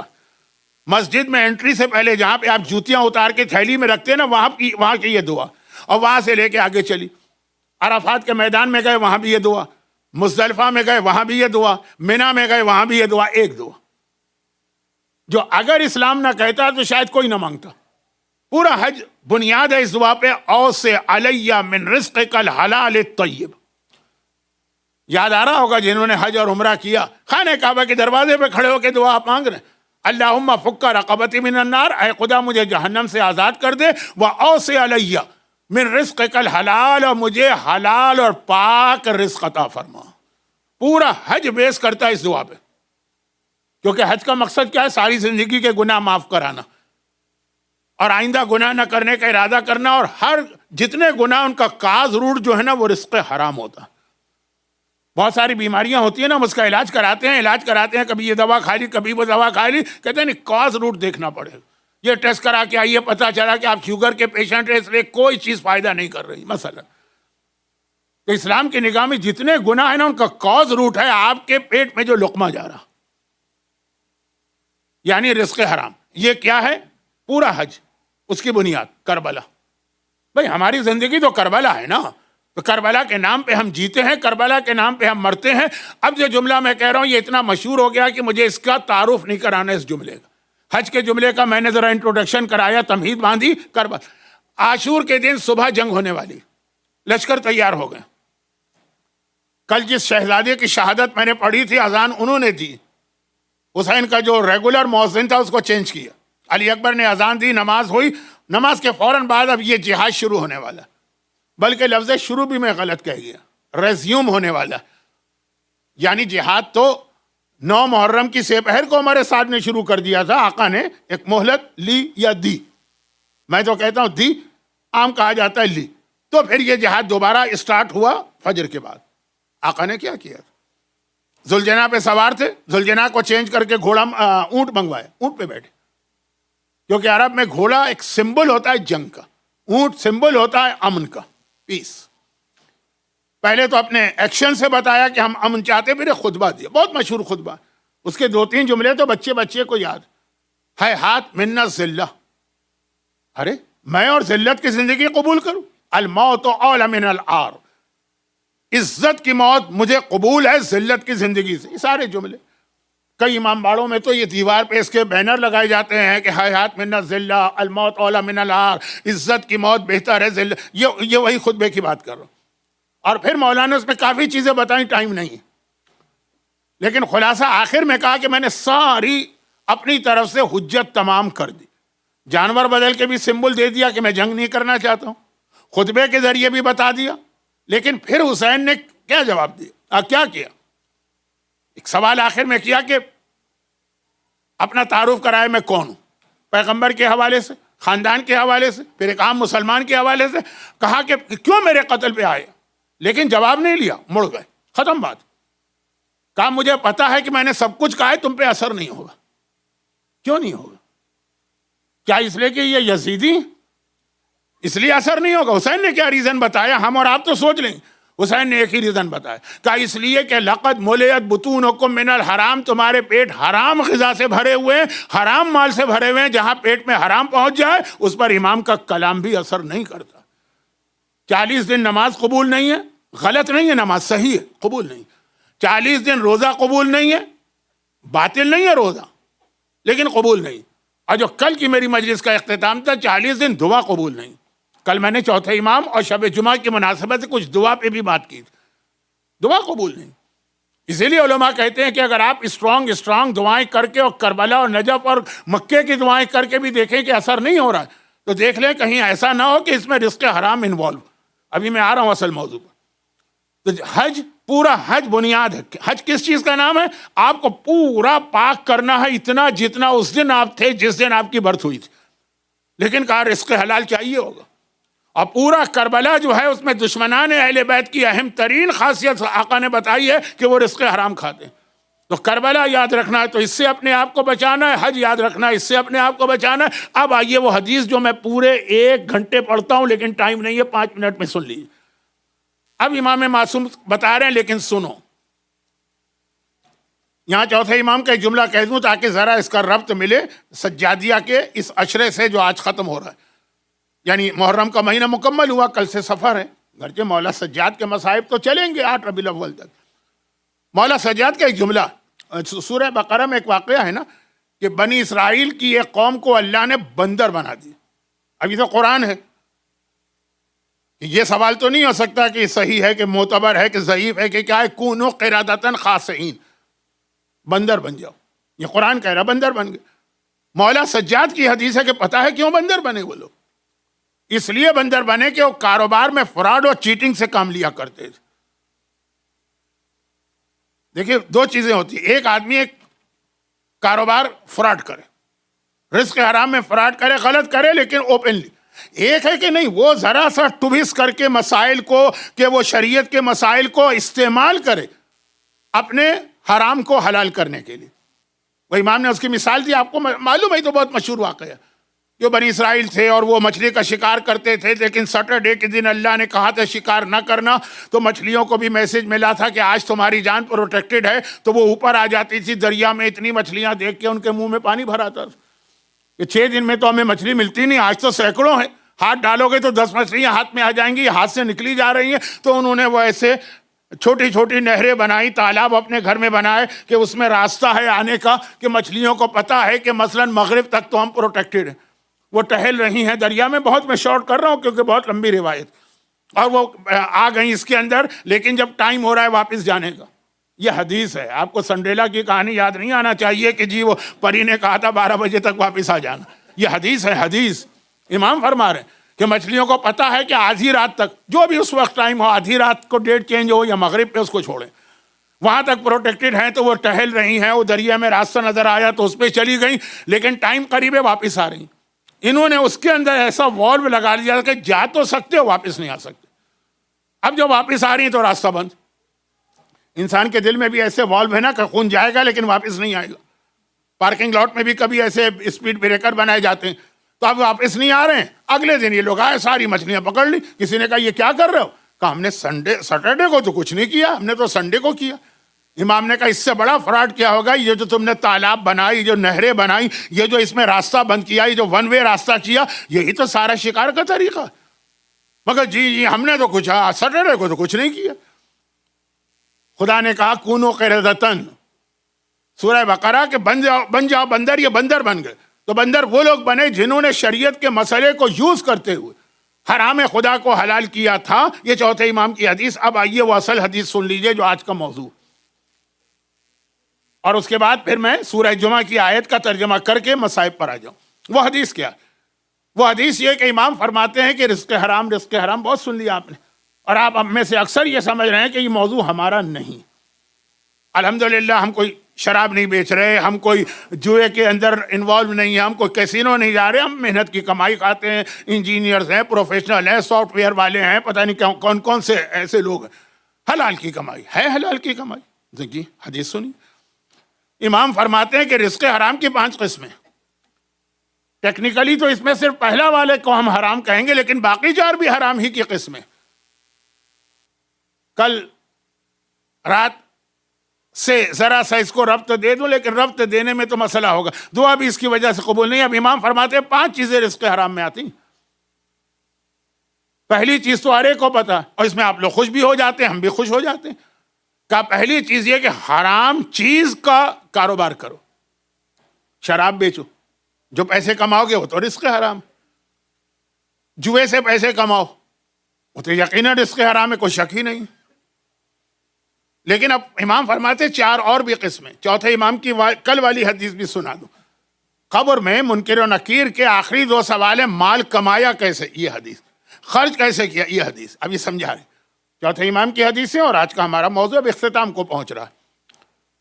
امام نے فرمایا ایک تو یہ. نمبر 2 وہ بھی رزق حرام کی ایک قسم ہے، گرچہ اس کو ٹیکنیکلی رزق حرام نہیں کہیں گے، لیکن اپنے اثرات، اپنے نقصانات کے اعتبار سے وہ بھی رزق حرام. وہ یہ ہے کہ تم نے چیز بالکل حلال بیچی، پاکیزہ. کپڑے کا کوئی بزنس کر رہا ہے، گروسری کا کوئی بزنس کر رہا ہے. آپ سب مجھے پتا ہے بڑی بڑی کمپنیوں میں کام کرتے ہیں، تو آپ کہیں گے یہ بھی ہمارا موضوع نہیں، لیکن حدیث تو پوری ہونے دیجئے. کہا لیکن تم حلال کام کر رہے ہو، کوئی واجب اس کے لیے چھوٹ رہا ہے. وہ سورہ جمعہ کی آخری آیت. حلال کام کر رہے ہو، اس کے لیے تمہاری نمازیں قضا ہو رہی ہیں. دنیا کے بعض ملکوں میں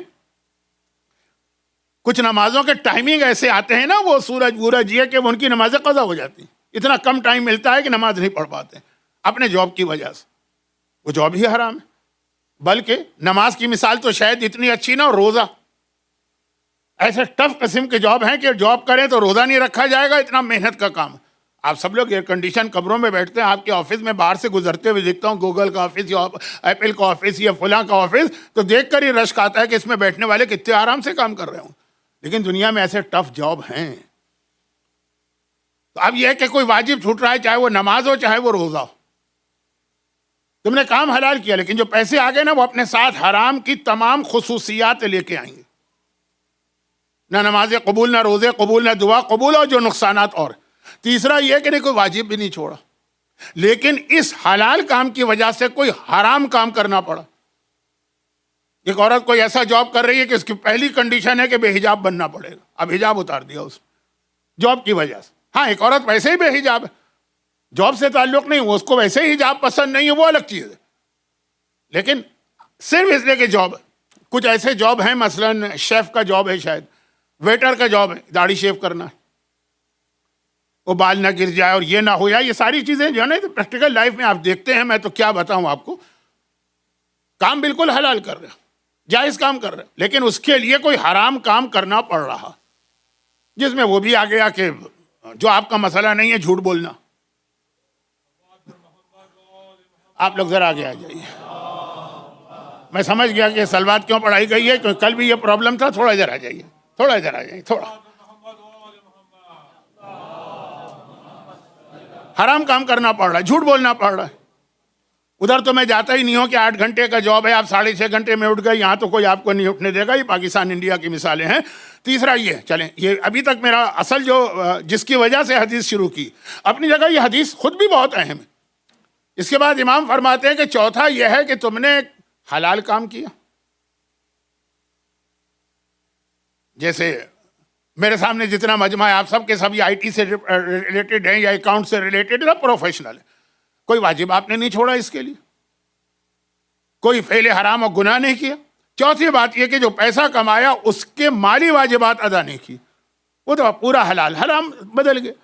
$10,000 آپ نے کمائے، اگر آپ پر خمس واجب ہو گیا، اگر کے لفظ پہ توجہ دیجیے گا، تو اب یہ پورے $10,000 آپ کے حرام ہو گئے، چاہے خمس صرف 2,000 ہو. تو اب یہ کہ زکوٰۃ، خمس، رد مظالم، کفارہ، فدیہ، صدقہ، جتنے بھی مالی واجبات ہیں 4. اور 5واں یہ تھا، گرچہ پوری حدیث ہی اہم تھی، کیونکہ حج اور کربلا، حج اور عزاداری، حج اور جہاد، آقا حسین اور آقا سجاد کا. اگرچہ میں نے کربلا میں آقا حسین کا جملہ دہرایا، تمہارے پیٹ حرام سے بھرے، لیکن زیادہ مشہور آپ کے درمیان کوفے اور شام کا جملہ. بچے بھوک سے بلک رہے ہیں، تڑپ رہے ہیں، پیاس کی شدت ہے، مگر جب کوفے کی عورتوں نے یا شام کی عورتوں نے وہ سامان دیا کہ یہ صدقہ ہم پر حرام ہے، ہم بھوکے رہیں گے، پیاسے رہیں گے، بچوں کو بھوکا رکھیں گے، پیاسا رکھیں گے، حرام نہیں استعمال کریں گے. کربلا، کوفہ، شام، تینوں کا یہ کامن میسج ہے. لیکن اب 5ویں چیز، کام بھی تمہارا جائز ہے، کوئی واجب بھی نہیں چھوڑا، کوئی حرام بھی اس کے لیے تم نے نہیں کیا، مال کے سارے حق ادا کر دیے، لیکن فضول خرچی کر دی. بھئی آپ نے کہا کہ میں نے خمس دے دیا ہے اگر واجب تھا، زکوٰۃ دے دی ہے، حلال کی محنت کی کمائی ہے، کوئی واجب نہیں چھوڑا، کوئی میں نے گناہ نہیں کیا، اس کے واجبات بھی ادا کر دیا، اب تو ہی میرا مال ہو گیا نا. اب میں فضول خرچی کروں کہ کیا کروں، شوق دا مول نہیں. بس میرا دل چاہتا ہے فلاں چیز کا اتنا تو مجھے حق ہے، نہیں حق ہے، یہ بھی حرام ہے اور گناہ کبیرہ. اور قرآن نے تو اس کے لیے کہا، میں نے جو کچھ لوگ بعد میں آئے، پہلی بات تو ہے کہ اللہ ایسے لوگوں سے محبت ہی نہیں کرتا، پسند ہی نہیں کرتا. اللہ پسند نہ کرے تو پھر بچا کیا ہمارے لیے؟ جسے اللہ ناپسند کرے گا کہ آل محمد اسے پسند کر لیں گے. واضح آیتیں قرآن کی واضح ہیں. اور مبذرین شیطان کے بھائی. اچھا، اب یہ جو ایک بہت بڑا گناہ، بہت بڑا گناہ، میں چونکہ مجھے کچھ ایسا لگ رہا کہ یہ گناہ آپ کے سامنے بتانا یہ آپ کی انسلٹ، یہ بچوں والا موضوع ہے نا، کہ بیٹا فضول خرچی نہ کرو، بیٹا فلاں چیز کو ضائع نہ کرو. لیکن بچے چھوٹی چھوٹی چیزیں ضائع کرتے ہیں. آپ آئی فون خریدتے ہیں، آپ بہترین گاڑیاں خریدتے ہیں، آپ برانڈڈ چیزیں خریدتے ہیں. اچھا، میں جو بتا رہا تھا کہ میں اس وقت اتنا جذباتی کیوں ہو رہا ہوں، بظاہر 2 وجوہات سے. ایک مومن نے کہا، مولانا میں نے بیٹے کی شادی کے $1.5 سے $2 لاکھ خرچ کیے میں نے. اور چلیں ایک بات، دوسرے مومن نے میری بات سنی، اب آپ کو یقین نہیں آئے گا، چلیں کبھی کبھار صادق کو کاذب بھی سمجھ لیا کریں، لیکن جو بات عرض کر رہا ہوں وہ یہ کہ مسئلہ سنا انہوں نے. ان کے پاس ایک شاندار گاڑی تھی، انہوں نے سیل پہ لگا دی. ابھی کی بات کر رہا ہوں، ابھی، یعنی اتنے جلدی ان پہ اثر ہوا، کیونکہ وہاں تو ذرا میں نے کچھ اور روایتیں، کچھ واقعات وغیرہ پڑھے. مولانا وہ انہوں نے آ کے بعد میں چلا دی کہ میں نے تو وہ سیل پہ لگا دی. میں نے کہا واپس لیجیے. فضول خرچی حرام ہے, لیکن what is the definition of فضول خرچی پہلے معلوم کیجئے پھر جائیے. اب میں نے اتنی ساری لمبی چوڑی بات کی تو آپ کیا سمجھے ہوں گے کہ بس ایک لنگوٹی پہن کے اور ایک بنیان پہن کے زندگی گزارنا ہے اور بالکل سمپل سی زندگی. یہ تو نہیں کہہ رہا ہوں. فضول خرچی حرام. What is the definition of فضول خرچی, یہ معلوم کیجئے. اب کہاں سے بات چلی تھی کہ دو چیزوں میں جلد بازی نہ کیجیے گا.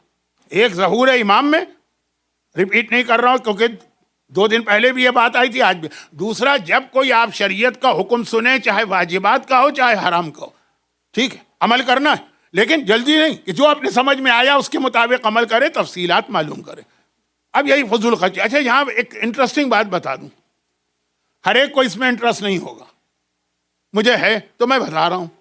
اور وہ یہ ہے کہ آیت اللہ سیستانی کا اس وقت ایک نظریہ بہت فیمس ہے. کرپٹو کرنسی, بٹ کوائن, یہ جتنی چیزیں ہیں نا جن کا فزیکل کوئی وجود نہیں, سب ہوائی باتیں ہیں, لیکن پروفٹ بھی اس میں بہت زیادہ ہے اور بہت سارے لوگ اس میں انوالو ہیں. وہ کہتے ہیں احتیاط واجب کی بنا پہ یہ حرام ہے. اچھا, یہ احتیاط واجب کا لفظ بہت کام کا لفظ ہے. جو لوگ حج کرتے ہیں ان سے پوچھئے گا کہ کتنا آسان ہو جاتا ہے حج اس مسئلے کی وجہ سے. یہ احتیاط واجب جو آپ کا مرجع جب احتیاط واجب کہے تو یہ اصل میں آپ کی ایک ڈیمانڈ ہے جو پوری ہو رہی ہے, لیکن لوگ توجہ نہیں دیتے. ڈیمانڈ کیا ہے؟ آپ کی ایک ڈیمانڈ ہوتی ہے نا کہ وہ یہ مجتہدین ہر ایک کو باندھ کے کیوں رکھتے ہیں, ہم کو چھوڑ دیں, تھوڑا آزاد کر دیں, جس مسئلے میں ان پہ عمل کریں, جس پہ اس پہ عمل کریں. یہ اتنا فری ہینڈ تو نہیں ہے, لیکن احتیاط واجب اسی کی ایک شکل ہے. احتیاط واجب کا مطلب یہ کہ آپ کا مرجع کہتا ہے کہ یہ حکم ہے, لیکن اس میں تم دوسرے کی بات مان سکتے ہو, آپشن دے رہا ہے. اور دوسرا, لیکن ہاں دوسرا ہر ایک دوسرا نہیں, شیعت کی پوری بنیاد علم ہے. امام معصوم بھی امامت کے منصب پہ آتے ہیں اپنے علم کی وجہ سے. علم پہلا کرائیٹیریا. تو جو آپ جس کی تقلید کریں وہ علم میں سب سے زیادہ ہونا چاہیے اکارڈنگ ٹو یور ریسرچ. اور احتیاط واجب میں پھر آپ جو اس کے بعد والا ہے سیکنڈ, اس پہ جائیے. اچھا, وہ بھی اگر احتیاط واجب لگائے تو تھرڈ پہ جائیے. اس طرح چلتا ہے سیکوینس. اب احتیاط واجب کا مطلب کیا ہوتا ہے کہ مجتہد کہتا ہے یہ مسئلہ پورا سالو نہیں ہو رہا ہے, اس میں آرگومنٹ اور ڈیبیٹ کی گنجائش ہے, تو سیفر سائڈ یہ ہے. لیکن جب کوئی اور مجتہد میرے بعد جو ہے وہ اس کو سالو کر رہا ہے تو اس سے پوچھ لو. یعنی یہ بہت دیانتداری ہے ہمارے مراجع کی. پولیٹیکل پارٹیز میں تو آپ جس کے ممبر ہیں اسی کے ساتھ آپ کو رہنا پڑے گا. یہ دین ہے اللہ اور مجتہد کے درمیان. تو اب اس میں آغا سیستانی نے یہ کہا احتیاط واجب. ان کے بعد جن کا نام آتا ہے, میں نام نہیں لینا چاہتا, وہ بھی کہتے ہیں احتیاط واجب میں کرپٹو کرنسی یا بٹ کوائن جائز نہیں. مگر ان کے بعد جو نام آتا ہے آغا شبیری زنجانی, کوورٹس شروع ہونے تک معصومہ قم کے حرم میں جو نماز جماعت کو لیڈ کرتے تھے. اب تو بہرحال وہ بھی 100 سال کے 99 یا 101 بہت ضعیف ہو گئے, لیکن انہوں نے اجازت دی ہے اس بٹ کوائن کی اور کرپٹو کرنسی کی, یہ شرط کے ساتھ کہ وہ حکومت کے قانون کے اگینسٹ نہ ہو. تو اب آغا سیستانی والے جو اس میں انوالو ہوتے ہیں تو وہ اسی طرح انوالو ہوتے ہیں کہ ہمارے مرجع نے احتیاط واجب لگائی, دیٹ مینس ہم کو ایک آپشن دیا. جو سیکنڈ ہے, اگر کوئی اور ہے تو اس نے بھی آپشن دیا ہے تو تھرڈ پہ یہ ہے. کچھ لوگ ان کو سیکنڈ بھی مانتے ہیں. کون؟ آغا شبیری زنجانی. خیر, تو اب یہ بیچ میں بات آ گئی. آغا سیستانی کو کرپٹو کرنسی پہ جو ابھی ذرا سا اختلاف ہے, یعنی کلیئر کٹ فتویٰ نہیں دیا کہ حرام ہے, ورنہ تو آپ کہیں جا ہی نہیں سکتے تھے. تو وہ کہتے ہیں اس میں دو چیزیں انوالو. کیوں یہ ابھی یہ ڈیبیٹیبل یا اس میں آرگومنٹ ہو سکتا ہے؟ 2 چیزوں سے. نمبر 1 تو وہی چیز کہ کوئی فزیکل ایک چیز ہی نہیں ہے, خالی کمپیوٹر کے اسکرین پر ہے, جو کچھ بھی ہو مجھے کیا پتا, میں تو جانتا ہی نہیں ہے کرنسی کو, لیکن جو چیز کتابی کہ کوئی فزیکل اس کا وجود نہیں. دوسرا, وہ کہتے ہیں کہ اس میں فضول خرچی کا انوالومنٹ بھی آ رہا ہے. اور کس طرح سے آ رہا ہے کہ ہر وہ چیز جس کی پرائس ایک دن ایک دم اپ ہو جائے, ایک دن ڈاؤن ہو جائے. ایک دن ایک چیز کی قیمت 10,000 ہے, ایک دن اس کی قیمت 2,000 رہ جائے. اس کے اندر انوالو ہونا شاید فضول خرچی ہو. شاید اگر واقعاً فضول خرچی ہوتی تو کلیئر فتویٰ ہوتا کہ یہ حرام. یہ عام زندگی میں بھی. تو اب یہ کرپٹو کرنسی یا بٹ کوائن میں جو آغا سیستانی کے ریزرویشنز ہیں کچھ, میں بہت احتیاط سے بات کر رہا ہوں تاکہ وہ فقہی مسئلے میں غلطی بھی نہ ہو اور کم وقت میں میسج پہنچ جائے. جو کچھ ریزرویشنز ہیں ان میں ایک پہلو یہ والا بھی کہ بہت جیسے کچھ مارکیٹ میں کچھ کمپنیوں کے شیئرز ایسے ہوتے ہیں، ہاں ایک ہے کہ گرتا ہی چلا جا رہا ہے، گرتا ہی چلا جا رہا ہے، وہ تو ٹھیک ہے، لیکن جس میں یہ ہو کہ ایک دن بہت اوپر ایک دن بہت نیچے، وہاں بھی یہی مسئلہ چلے گا. اور اس میں بھی وہ یہ کہتے ہیں کہ یہ ایک انوالومنٹ ہوتا، شاید آپ کچھ سنبھلا ہے لیکن بیچ میں تو یہ بہت زیادہ اپس اینڈ ڈاؤنس تھے. تو بات تھی کہ فضول خرچی یا اسراف ہے بہت بدترین گناہ، مگر پہلے اس کی ڈیفینیشن معلوم کرے. میری تقریر کا مجھے پتا ہے کہ کسی نے بھی یہ نتیجہ نہیں نکالا ہوگا کہ ہمیں مکان بیچنا ہے یا گاڑی بیچنا ہے یا آئی فون بیچنا ہے، نہیں بھائی، یہ چیختے رہیں، ہم تو وہی کریں گے جو ہمارا من کر رہا. لیکن جس طرح سے اسلام میں اپنی جان لینا سوسائڈ حرام ہے، اس طرح اپنے مال کو بھی غلط جگہ پہ خرچ کرنا حرام. نہ جان آپ کی ہے کہ آپ اپنی مرضی سے خرچ کریں، نہ مال آپ کا ہے کہ آپ اپنی مرضی سے خرچ کریں. جان کے بھی آپ کسٹوڈین ہیں، مال کے بھی آپ اللہ کی طرف سے کسٹوڈین. خیر، یہ تو کچھ چوتھے امام کی حدیث، کچھ وہ بندر والا مسئلہ، کچھ رزق حرام سن کر آپ جیسے علاقوں میں رہنے والے سمجھتے ہیں کہ یہ بزنس مین لوگوں کا مسئلہ ہوگا. ہمارا کیا، ہم تو پروفیشنل آدمی. جو خرچ غلط ہو رہا اس میں آپ بھی انوالو ہوتے ہیں. تو اب آ جائیے، یہ جو ساری بات ضمن نکل آ گئی، اس میں ایک چھوٹی سی بات اور بتا دوں. یہ بھی ایک فارمولہ ہے، لفظ تو میں صحیح استعمال نہیں کر رہا ہوں، فارمولہ ایک رول ہے، ایک اصول ہے. اور وہ یہ ہے کہ جب معصومین، ابھی میں نے کہا جب کبھی کوئی معصوم کہے کاش، تو کاش کو کون پورا کرے گا؟ یہ تو پوری تقریر میں نے اس پہ کر دیا، اس کو ریپیٹ نہیں کروں گا. ایک بات اور یاد رکھیں، جب کبھی آپ امام معصوم کا کوئی واقعہ دیکھیں یا سنیں، فوراً نہیں دوڑیے اس پہ عمل کرنے. ایک تو میں نے شریعت کے حوالے سے کہا کوئی مسئلہ آپ سنیں تو مسئلہ تو اپنی جگہ ایک چیز ہو گئی، اگر کوئی واقعہ سنیں، کیونکہ ہر امام معصوم کے واقعات کے پیچھے اگر کوئی ریزن ہے تو ہو سکتا ہے وہ آپ پہ نہ ہو.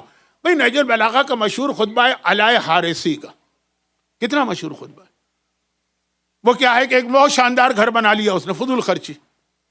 امام علی نے جا کے اس کو کنڈیم کیا اور ڈانٹا. وہ پورا نہج البلاغہ میں خطبہ چھوٹا سا ہے، آپ جائیے لسٹ میں دیکھیے گا علائے حارثی، لسٹ میں کتنے 280 خطبات ہیں، 286 علائے حارثی. لیکن پھر اس نے کمپلین کی،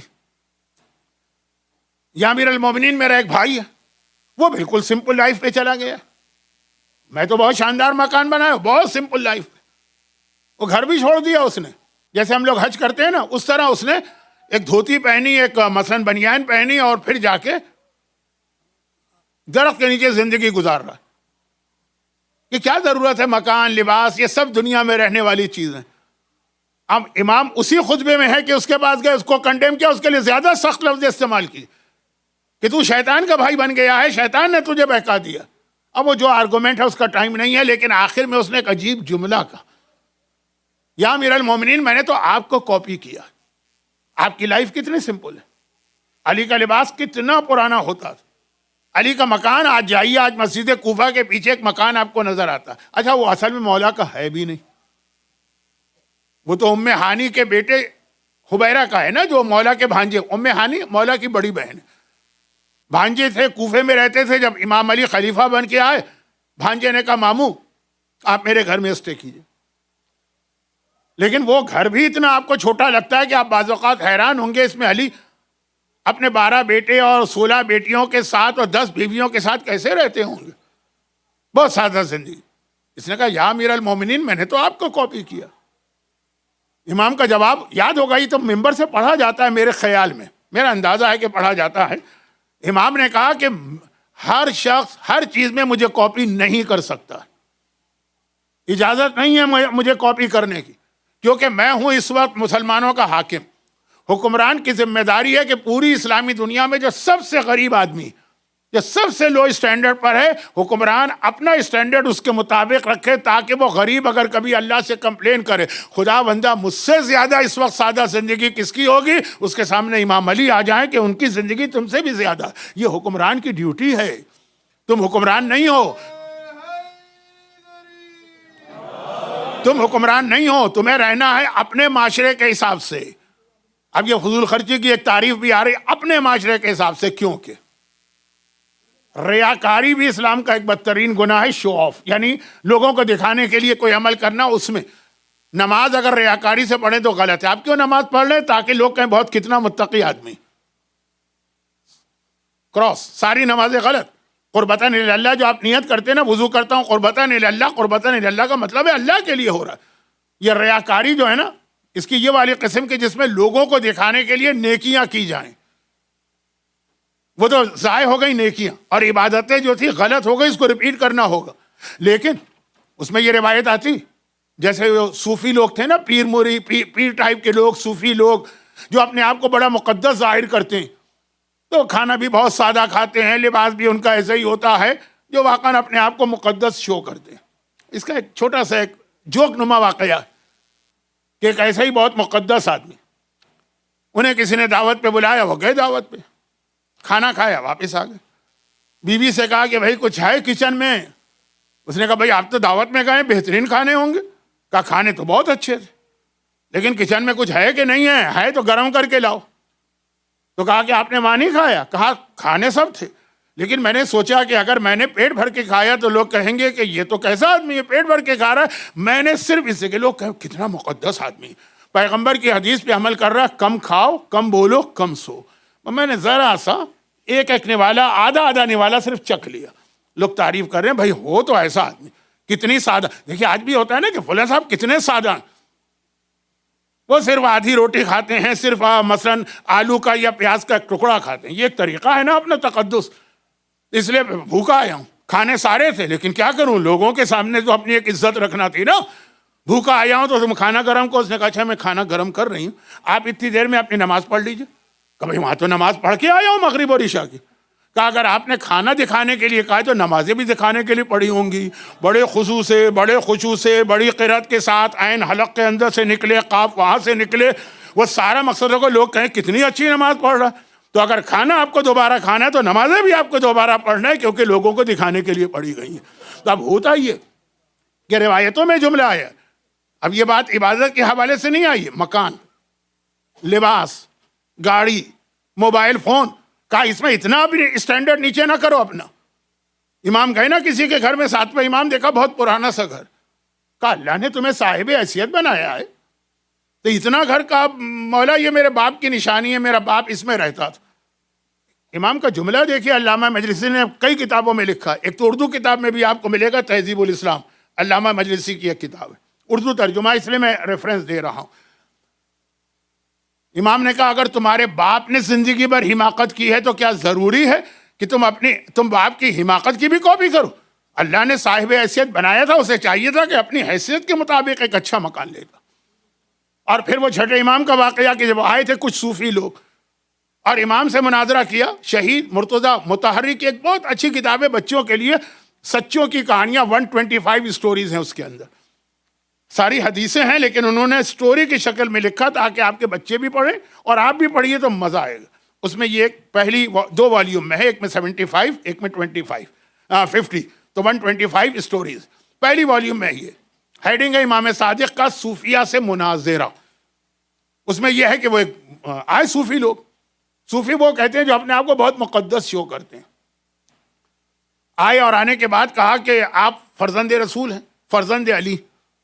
آپ کو پتا ہے آپ کا دادا کتنی سادہ زندگی گزارتا تھا، لباس کیسا پھٹا ہوا ہوتا تھا. وہی بات جو میں نے کہی. کھانے میں وہ جو کی روٹی ہوتی تھی، وہ بھی مشہور ہے کہ اتنی سختی کہ گھٹنوں پہ رکھ کے توڑی جاتی تھی. اگرچہ یہ مشہور ہے لیکن بہرحال بہت ہی سادہ. اور آپ دیکھیے آپ کا لباس.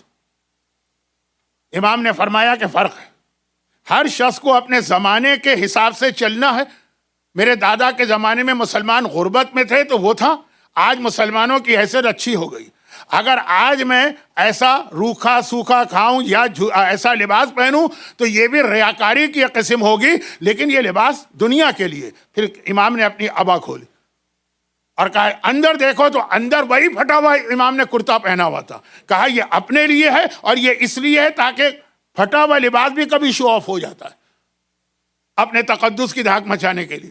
آپ کو یاد ہوگا ایک مشہور شخص نے جو آپ کے نارتھ امریکہ کے ہی ہیں، بڑی گمراہی پھیلائی، بہت گمراہی پھیلائی. بہت اچھے اسپیکر تھے، انگریزی پہ اتنا کمانڈ تھا ان کو، ایسے فلوئنٹ. یہ سارے کے سارے بعد کے انگلش اسپیکر ہیں، اب تو بہت اچھے ہیں لیکن اسٹارٹ وہاں سے ہوا. وہ جب آغا سیستانی کے پاس گئے تھے اور آغا سیستانی نے کہا تھا تم کیا کر رہے ہو، اتنا گمراہ کر رہے ہیں لوگوں کو. اور پھر جب وہ مرنے کے قریب ہوئے تو انہوں نے پھر توبہ کی نا اپنی، لیکن آقا نے کہا کہ توبہ اس میں نہیں چلے گی. جن جن لوگوں کو گمراہ کیا ان کو صحیح بات بھی جا کے بتاؤ. تو خیر وہ تو ایک بہت اہم واقعہ ہے, بہت جلدی میں بتا رہا ہوں. تو کہا کہ بھائی تم یہ سارے جو گمراہی پھیلا رہے ہو کیوں؟ کہا جو میرا جاب ہے وہ یونیورسٹی میں کوئی ڈین تھے کہ کیا تھے, 100,000 میری سیلری, اس وقت کی بات ہے 30 سال تو ہو گئے ہوں گے. آقا نے کہا کہ میں آدھی سیلری میں دیتا ہوں, لیکن تم اپنی جو صلاحیت اللہ نے دی ہے اس کو دین کے لیے استعمال کرو. کہا اس میں تو میرا گزارا نہیں ہوگا, مشہور واقعہ. آقا نے اسی طرح اپنی ابا کھولی, اندر جو کرتا تھا وہ پھٹا ہوا تھا اس کے آستین. کہا جس دن سے مرجے بناؤں اس دن سے جو لباس میں نے پہنا آج تک نہ کوئی نیا لباس سلوایا نہ کوئی نئی ابا سلوائی, یہ ذمہ داری ہے میری. تو اب یہ ہوتا ہے کہ پبلک کے سامنے, اچھا وہ اوپر کی ابا ٹھیک ہے, اندر کا لباس. تو اب یہ جو میں بات کر رہا تھا وہ آپ بھول گئے ہوں گے میں کہاں سے چلا تھا اور کہاں پہنچا تھا.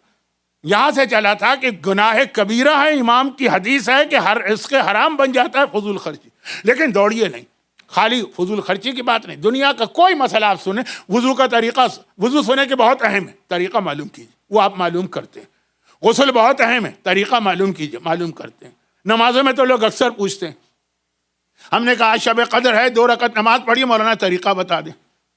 نماز جعفر تیار پڑھیے, مولانا طریقہ بتا دیں. یہ سوال شریعت کے تمام حلال و حرام میں کیجیے اور پھر آگے عمل کیجیے, دوڑیے نہیں.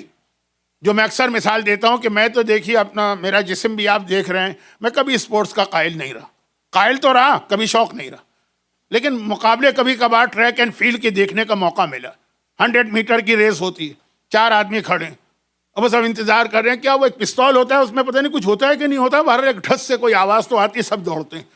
لیکن ان میں ایک صاحب اتنے جلد باز ہوتے ہیں کہ ابھی وہ آواز بھی نہیں ہے وہ دوڑ پڑتے ہیں, پھر ان کو پکڑ کے لوگ لاتے ہیں کہ بھائی ابھی نہیں واپس آؤ.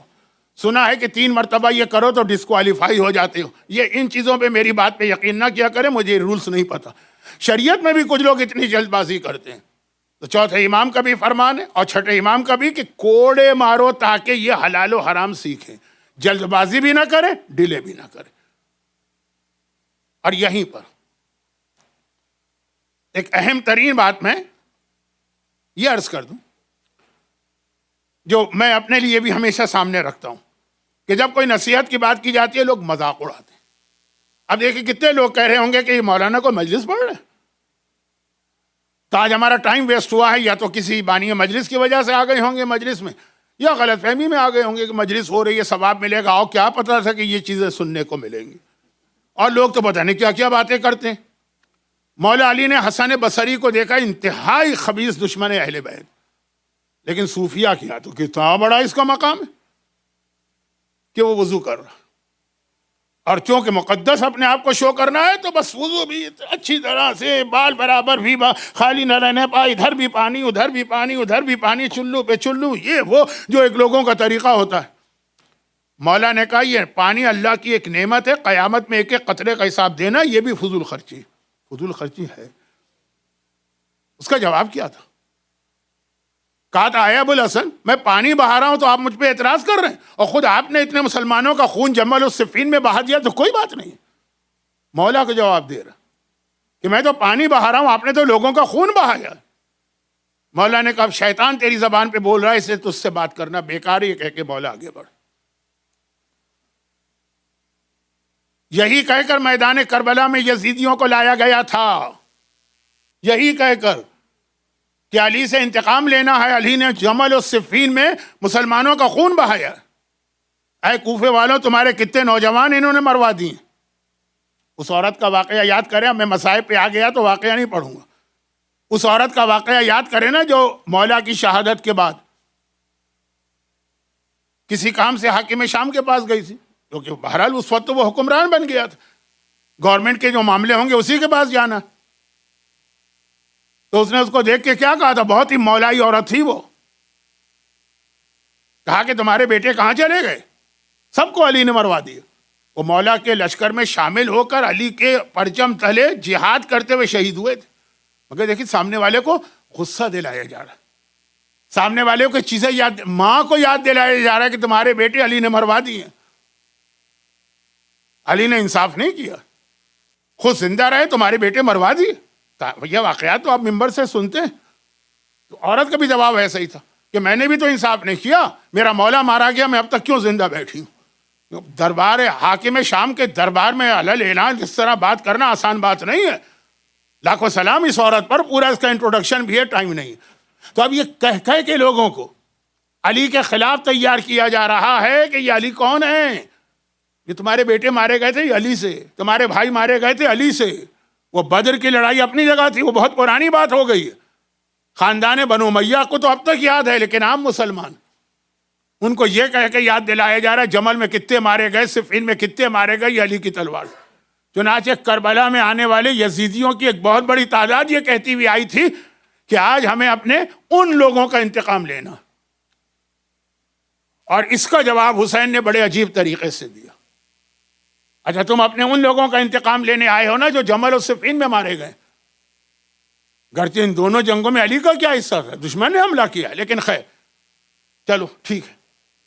یہ جملہ میں نے بہت جلدی سے کہہ دیا, بدتمیزی کا جملہ ہے, ٹائم نہیں رہا تو آپ میری نیت کو دیکھیے گا, الفاظ کو نظر انداز کر دیجیے. چلو ٹھیک ہے, تم آ گئے ہو کہ جمل صفین میں تمہارے بھائی مارے گئے, بیٹے مارے گئے, باپ مارا گیا, اس لیے تم آئے ہو بدلہ لینے. چلو جو تمہیں کرنا ہے کرو, لیکن یہ بتاؤ کہ یہ سارا بدلہ مجھ سے لو, میری اولاد سے لو. اصغر کربلا کا یہ وہ شہید ہے جو حسین کی سچائی کی سب سے بڑی دلیل. اکبر کی شہادت کو کہا جا سکتا ہے کہ جو 18 سال کا جوان تھا حسین سے بدلہ لینے مارا گیا. عباس کے لیے کہا جا سکتا ہے کہ 34 سال کا کڑیل جوان تھا تو میدان میں علی نے ہمارے بھائی کو مارا, ہم نے علی کے بیٹے کو مار دی. قاسم اور محمد تک یہ ساری شہادتوں کے لیے کوئی نہ کوئی دلیل لائی جا سکتی ہے, لیکن کربلا میں حسین کی سچائی کی سب سے بڑی گواہی اصغر کی شہادت نے دی کہ 6 مہینے کا بچہ دنیا کے کسی قانون میں نہیں مارا جاتا. عجیب شہادت ہے اصغر کی. اور کل میں نے ایک جملہ کہا تھا, جب اکبر گئے تھے مقتل میں تو حسین نے کچھ ایسے ریئیکشن شو کیے تھے جو کسی اور شہید کے وقت نہیں تھے. اور اصغر کی شہادت پورے کربلا کے واقعے میں قرآن نے حسین کی سب سے اہم خاصیت کیا بتائی. کیونکہ اس سلسلے کی آخری مجلس کل ہے ٹمارو, اور ڈیو ٹو سم ریزن چھوٹی مجلس رہے گی. میرا بیان 45 منٹ کا ہوگا, اس لیے آج میں نے تھوڑا ٹائم زیادہ لے لیا. لیکن جو بات میں کہہ رہا ہوں کہ اصغر کی شہادت, حسین نے کربلا میں قرآن میں حسین کی سب سے بڑی صفت کیا آئی, یا ایتھا النفس المطمئنہ, اے نفس مطمئنہ, مطمئن, اطمینان, کوئی پریشانی نہیں, کوئی گھبراہٹ نہیں. چاہے جوان کا لاشا اٹھانا ہو, چاہے برابر کے بھائی کے لاشے کے سرانے پہنچنا ہو, چاہے بھائی کے بیٹے قاسم کے جسم کے ٹکڑے جمع کرنا ہو, چاہے بہن کی اولاد اون محمد کو اٹھانا ہو. کربلا کا واحد واقعہ جب حسین ہم کو اتنا پریشان نظر آئے کہ اگر آپ اسے توہین نہ سمجھیں تو میں یہ کہہ دوں کہ حسین کی ڈیسیشن پاور ایک لمحے کے لیے ختم ہو کے رہ گئی. اکبر کی شہادت پر آنکھوں کی بینائی چلی گئی تھی, اور اصغر کی شہادت, حسین جیسا نفس مطمئنہ فیصلہ نہیں کر پا رہا مجھے کیا کرنا. آپ کو یاد آ گیا نا اعمال عاشورہ میں آپ کا 7 مرتبہ آگے بڑھنا اور پیچھے ہٹنا. انا للہ و انا الیہ راجعون, یہ کب کہا تھا؟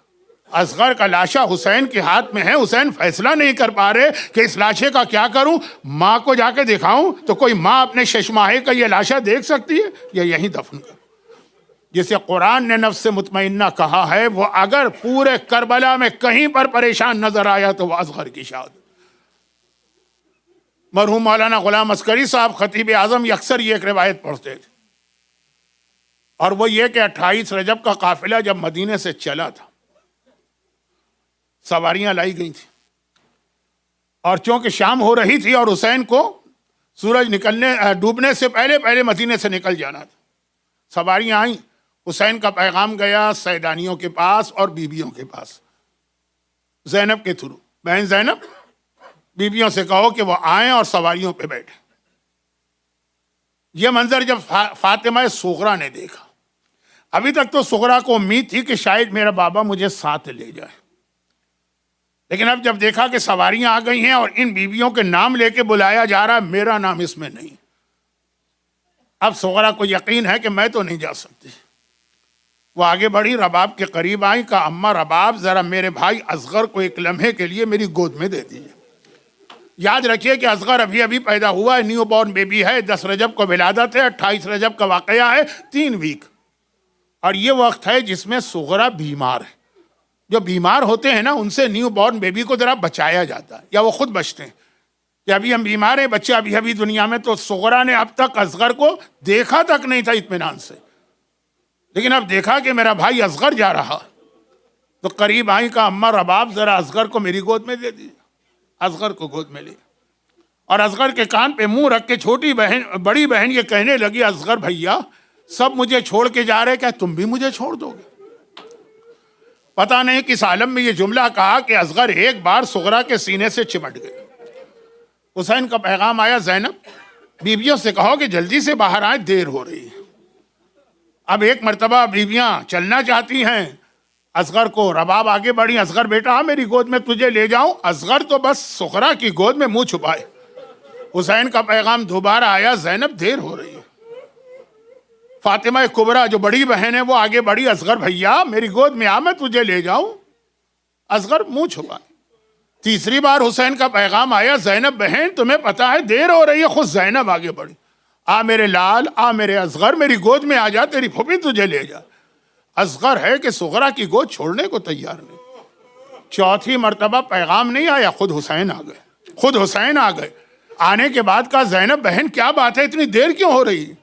زینب نے کہا، بھیا کیا کریں، اصغر نہیں مان رہا، کس طرح سے بہن سے چمٹ گیا۔ حسین اصغر کے قریب آئے، کانوں کے قریب منہ رکھ کے ایک جملہ کہا۔ بھئی یہ جملہ کیا تھا؟ اصغر گویا تڑپ کے اچھل کے صغرا کی گود سے حسین کی گود میں آ گئے۔ اور وہ جملہ کیا تھا؟ حسین نے کہا، اصغر بیٹا میں تجھے تیری بہن سے الگ نہ کرتا، لیکن کربلا میں جو میں جہاد کرنے جا رہا ہوں اس میں مجھے تیری ضرورت ہے، تیرے بغیر کربلا کا جہاد مکمل نہیں ہو سکتا۔ بس یہ جو سننا تھا کہ بابا کو میرے ضرورت ہے، جہاد کربلا میں ایک مرتبہ تڑپ کے آ گیا، حسین کی گود میں آیا اور عاشور کی سپہر آ گئی۔ اور جو سپہر عاشور کی آ گئی، جب حسین نے ٹیلے پہ کھڑے ہو کے کہا، حل من ناصر ینصرنا، بس ایک مرتبہ خیمہ گاہ سے، اللہ آپ کو بار بار لے جائے، آج بھی خیمہ گاہ موجود ہے نا، خیمہ گاہ سے بیویوں کے رونے کی آواز آنے لگی۔ حسین طلہ زینبیہ سے یہ فریاد کر رہے تھے، استغاثہ اتر کے گئے، کہا زینب بہن تم کیوں رو رہی؟ ساری بیویاں رو رہی، میں ابھی زندہ ہوں۔ کہا بھیا جیسے ہی تو نے کہا حل من ناصر ینصرنا، اصغر نے اپنے آپ کو گہوارے سے زمین کربلا پہ گرا دیا۔ یاد دلا رہا ہوگا بابا مدینے میں کیا وعدہ کر کے لایا تھا کہ آج کے جہاد میں تجھے میری ضرورت ہے، تو جب تک کہ تیرا اصغر زندہ ہے اس وقت تک حل من ناصر نہ کہنا، ابھی تیرا سب سے بڑا ناصر۔ اور حسین نے اصغر کو گود میں لیا اور گود میں لے کے چلے، سارے مصائب آپ کے سنے ہوئے۔ اور آج کے مجلس ویسے ہی بہت طویل ہو گئی، آج بات مختصر کرتا ہوں۔ اب وہاں لشکر یزید کے اندر تو یہ شور بپا ہو گیا کہ حسین قرآن لا رہے ہیں، اور جب حسین نے ابا کا دامن ہٹایا تو دیکھا قرآن صامت تو نہیں ہے، قرآن ناطق کا ایک پارہ ہے۔ حسین کہتے ہیں کہ اے فوج اشقیاء، اے فوج یزید، میرا یہ بچہ پیاسا ہے، اس کی ماں کا دودھ بھی سوکھ گیا، تم میں جو صاحب اولاد ہیں آ کے پانی پلا دیں۔ پورے واقعات کو میں نہیں پڑھ رہا، ٹائم نہیں۔ ایک مرتبہ کوئی اثر نہیں ہوا۔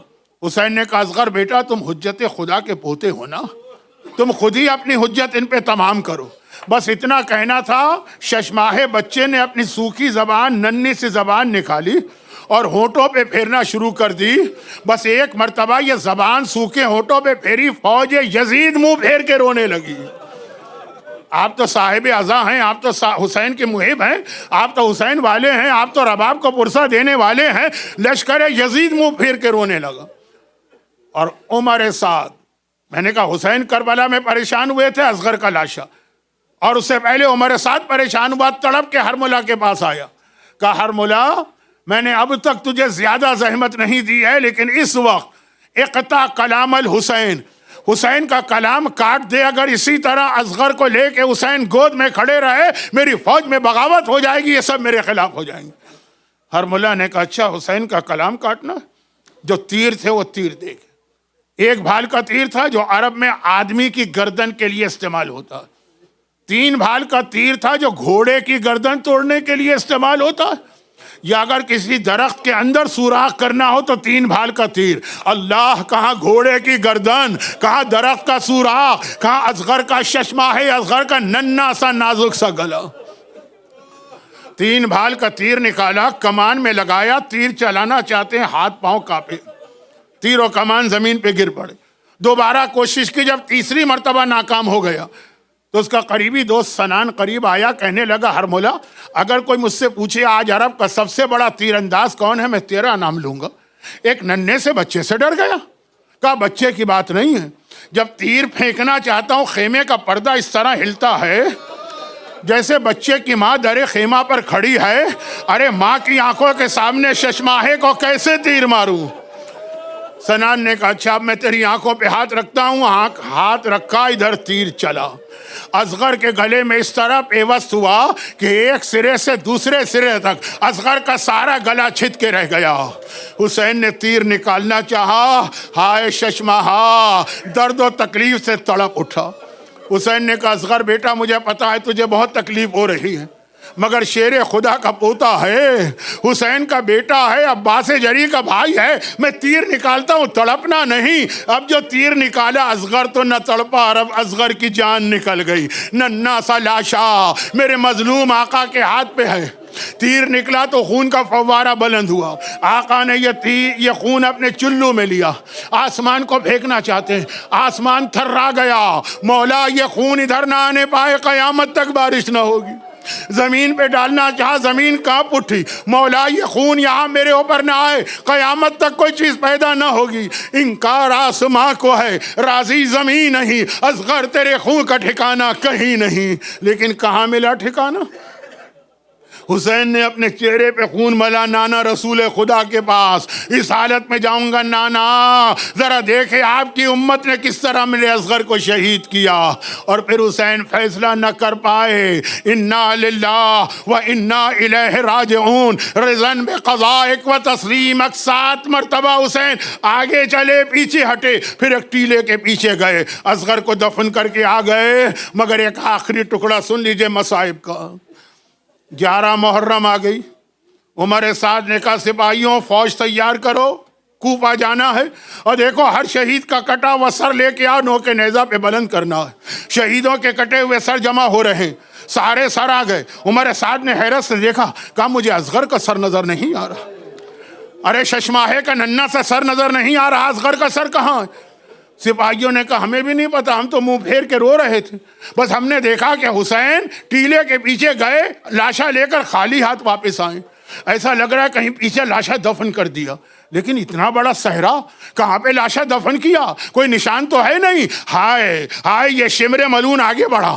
کہا پسر سعد گھبرا نہیں، اصغر کا لاشا میں ڈھونڈ کے لاتا ہوں. اور کیسے لاشا ڈھونڈ کے لایا؟ ہاتھ میں ایک نیزہ لے کے چلا.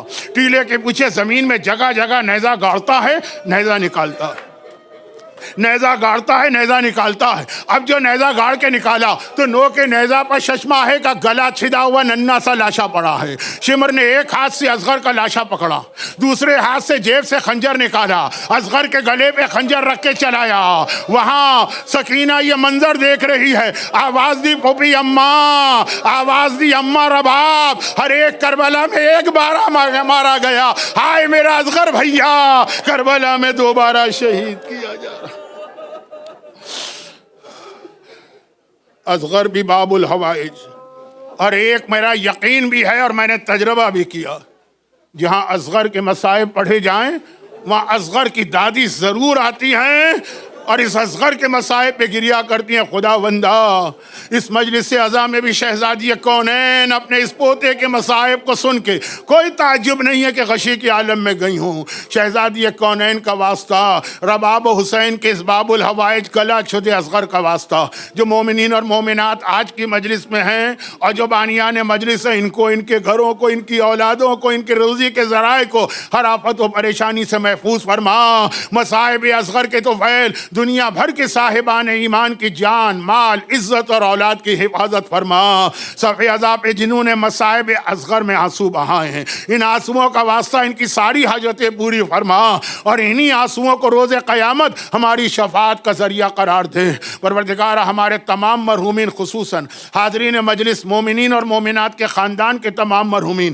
اور بانیان مجلس کے خاندان کے تمام مرحومین کی مغفرت فرما، بیماروں کو شفاء کاملہ عطا فرما، اور ان مظالم کے انتقام کے لیے وارث معصومین امام زمانہ کے ظہور میں تعجیل فرما۔ ماتم حسین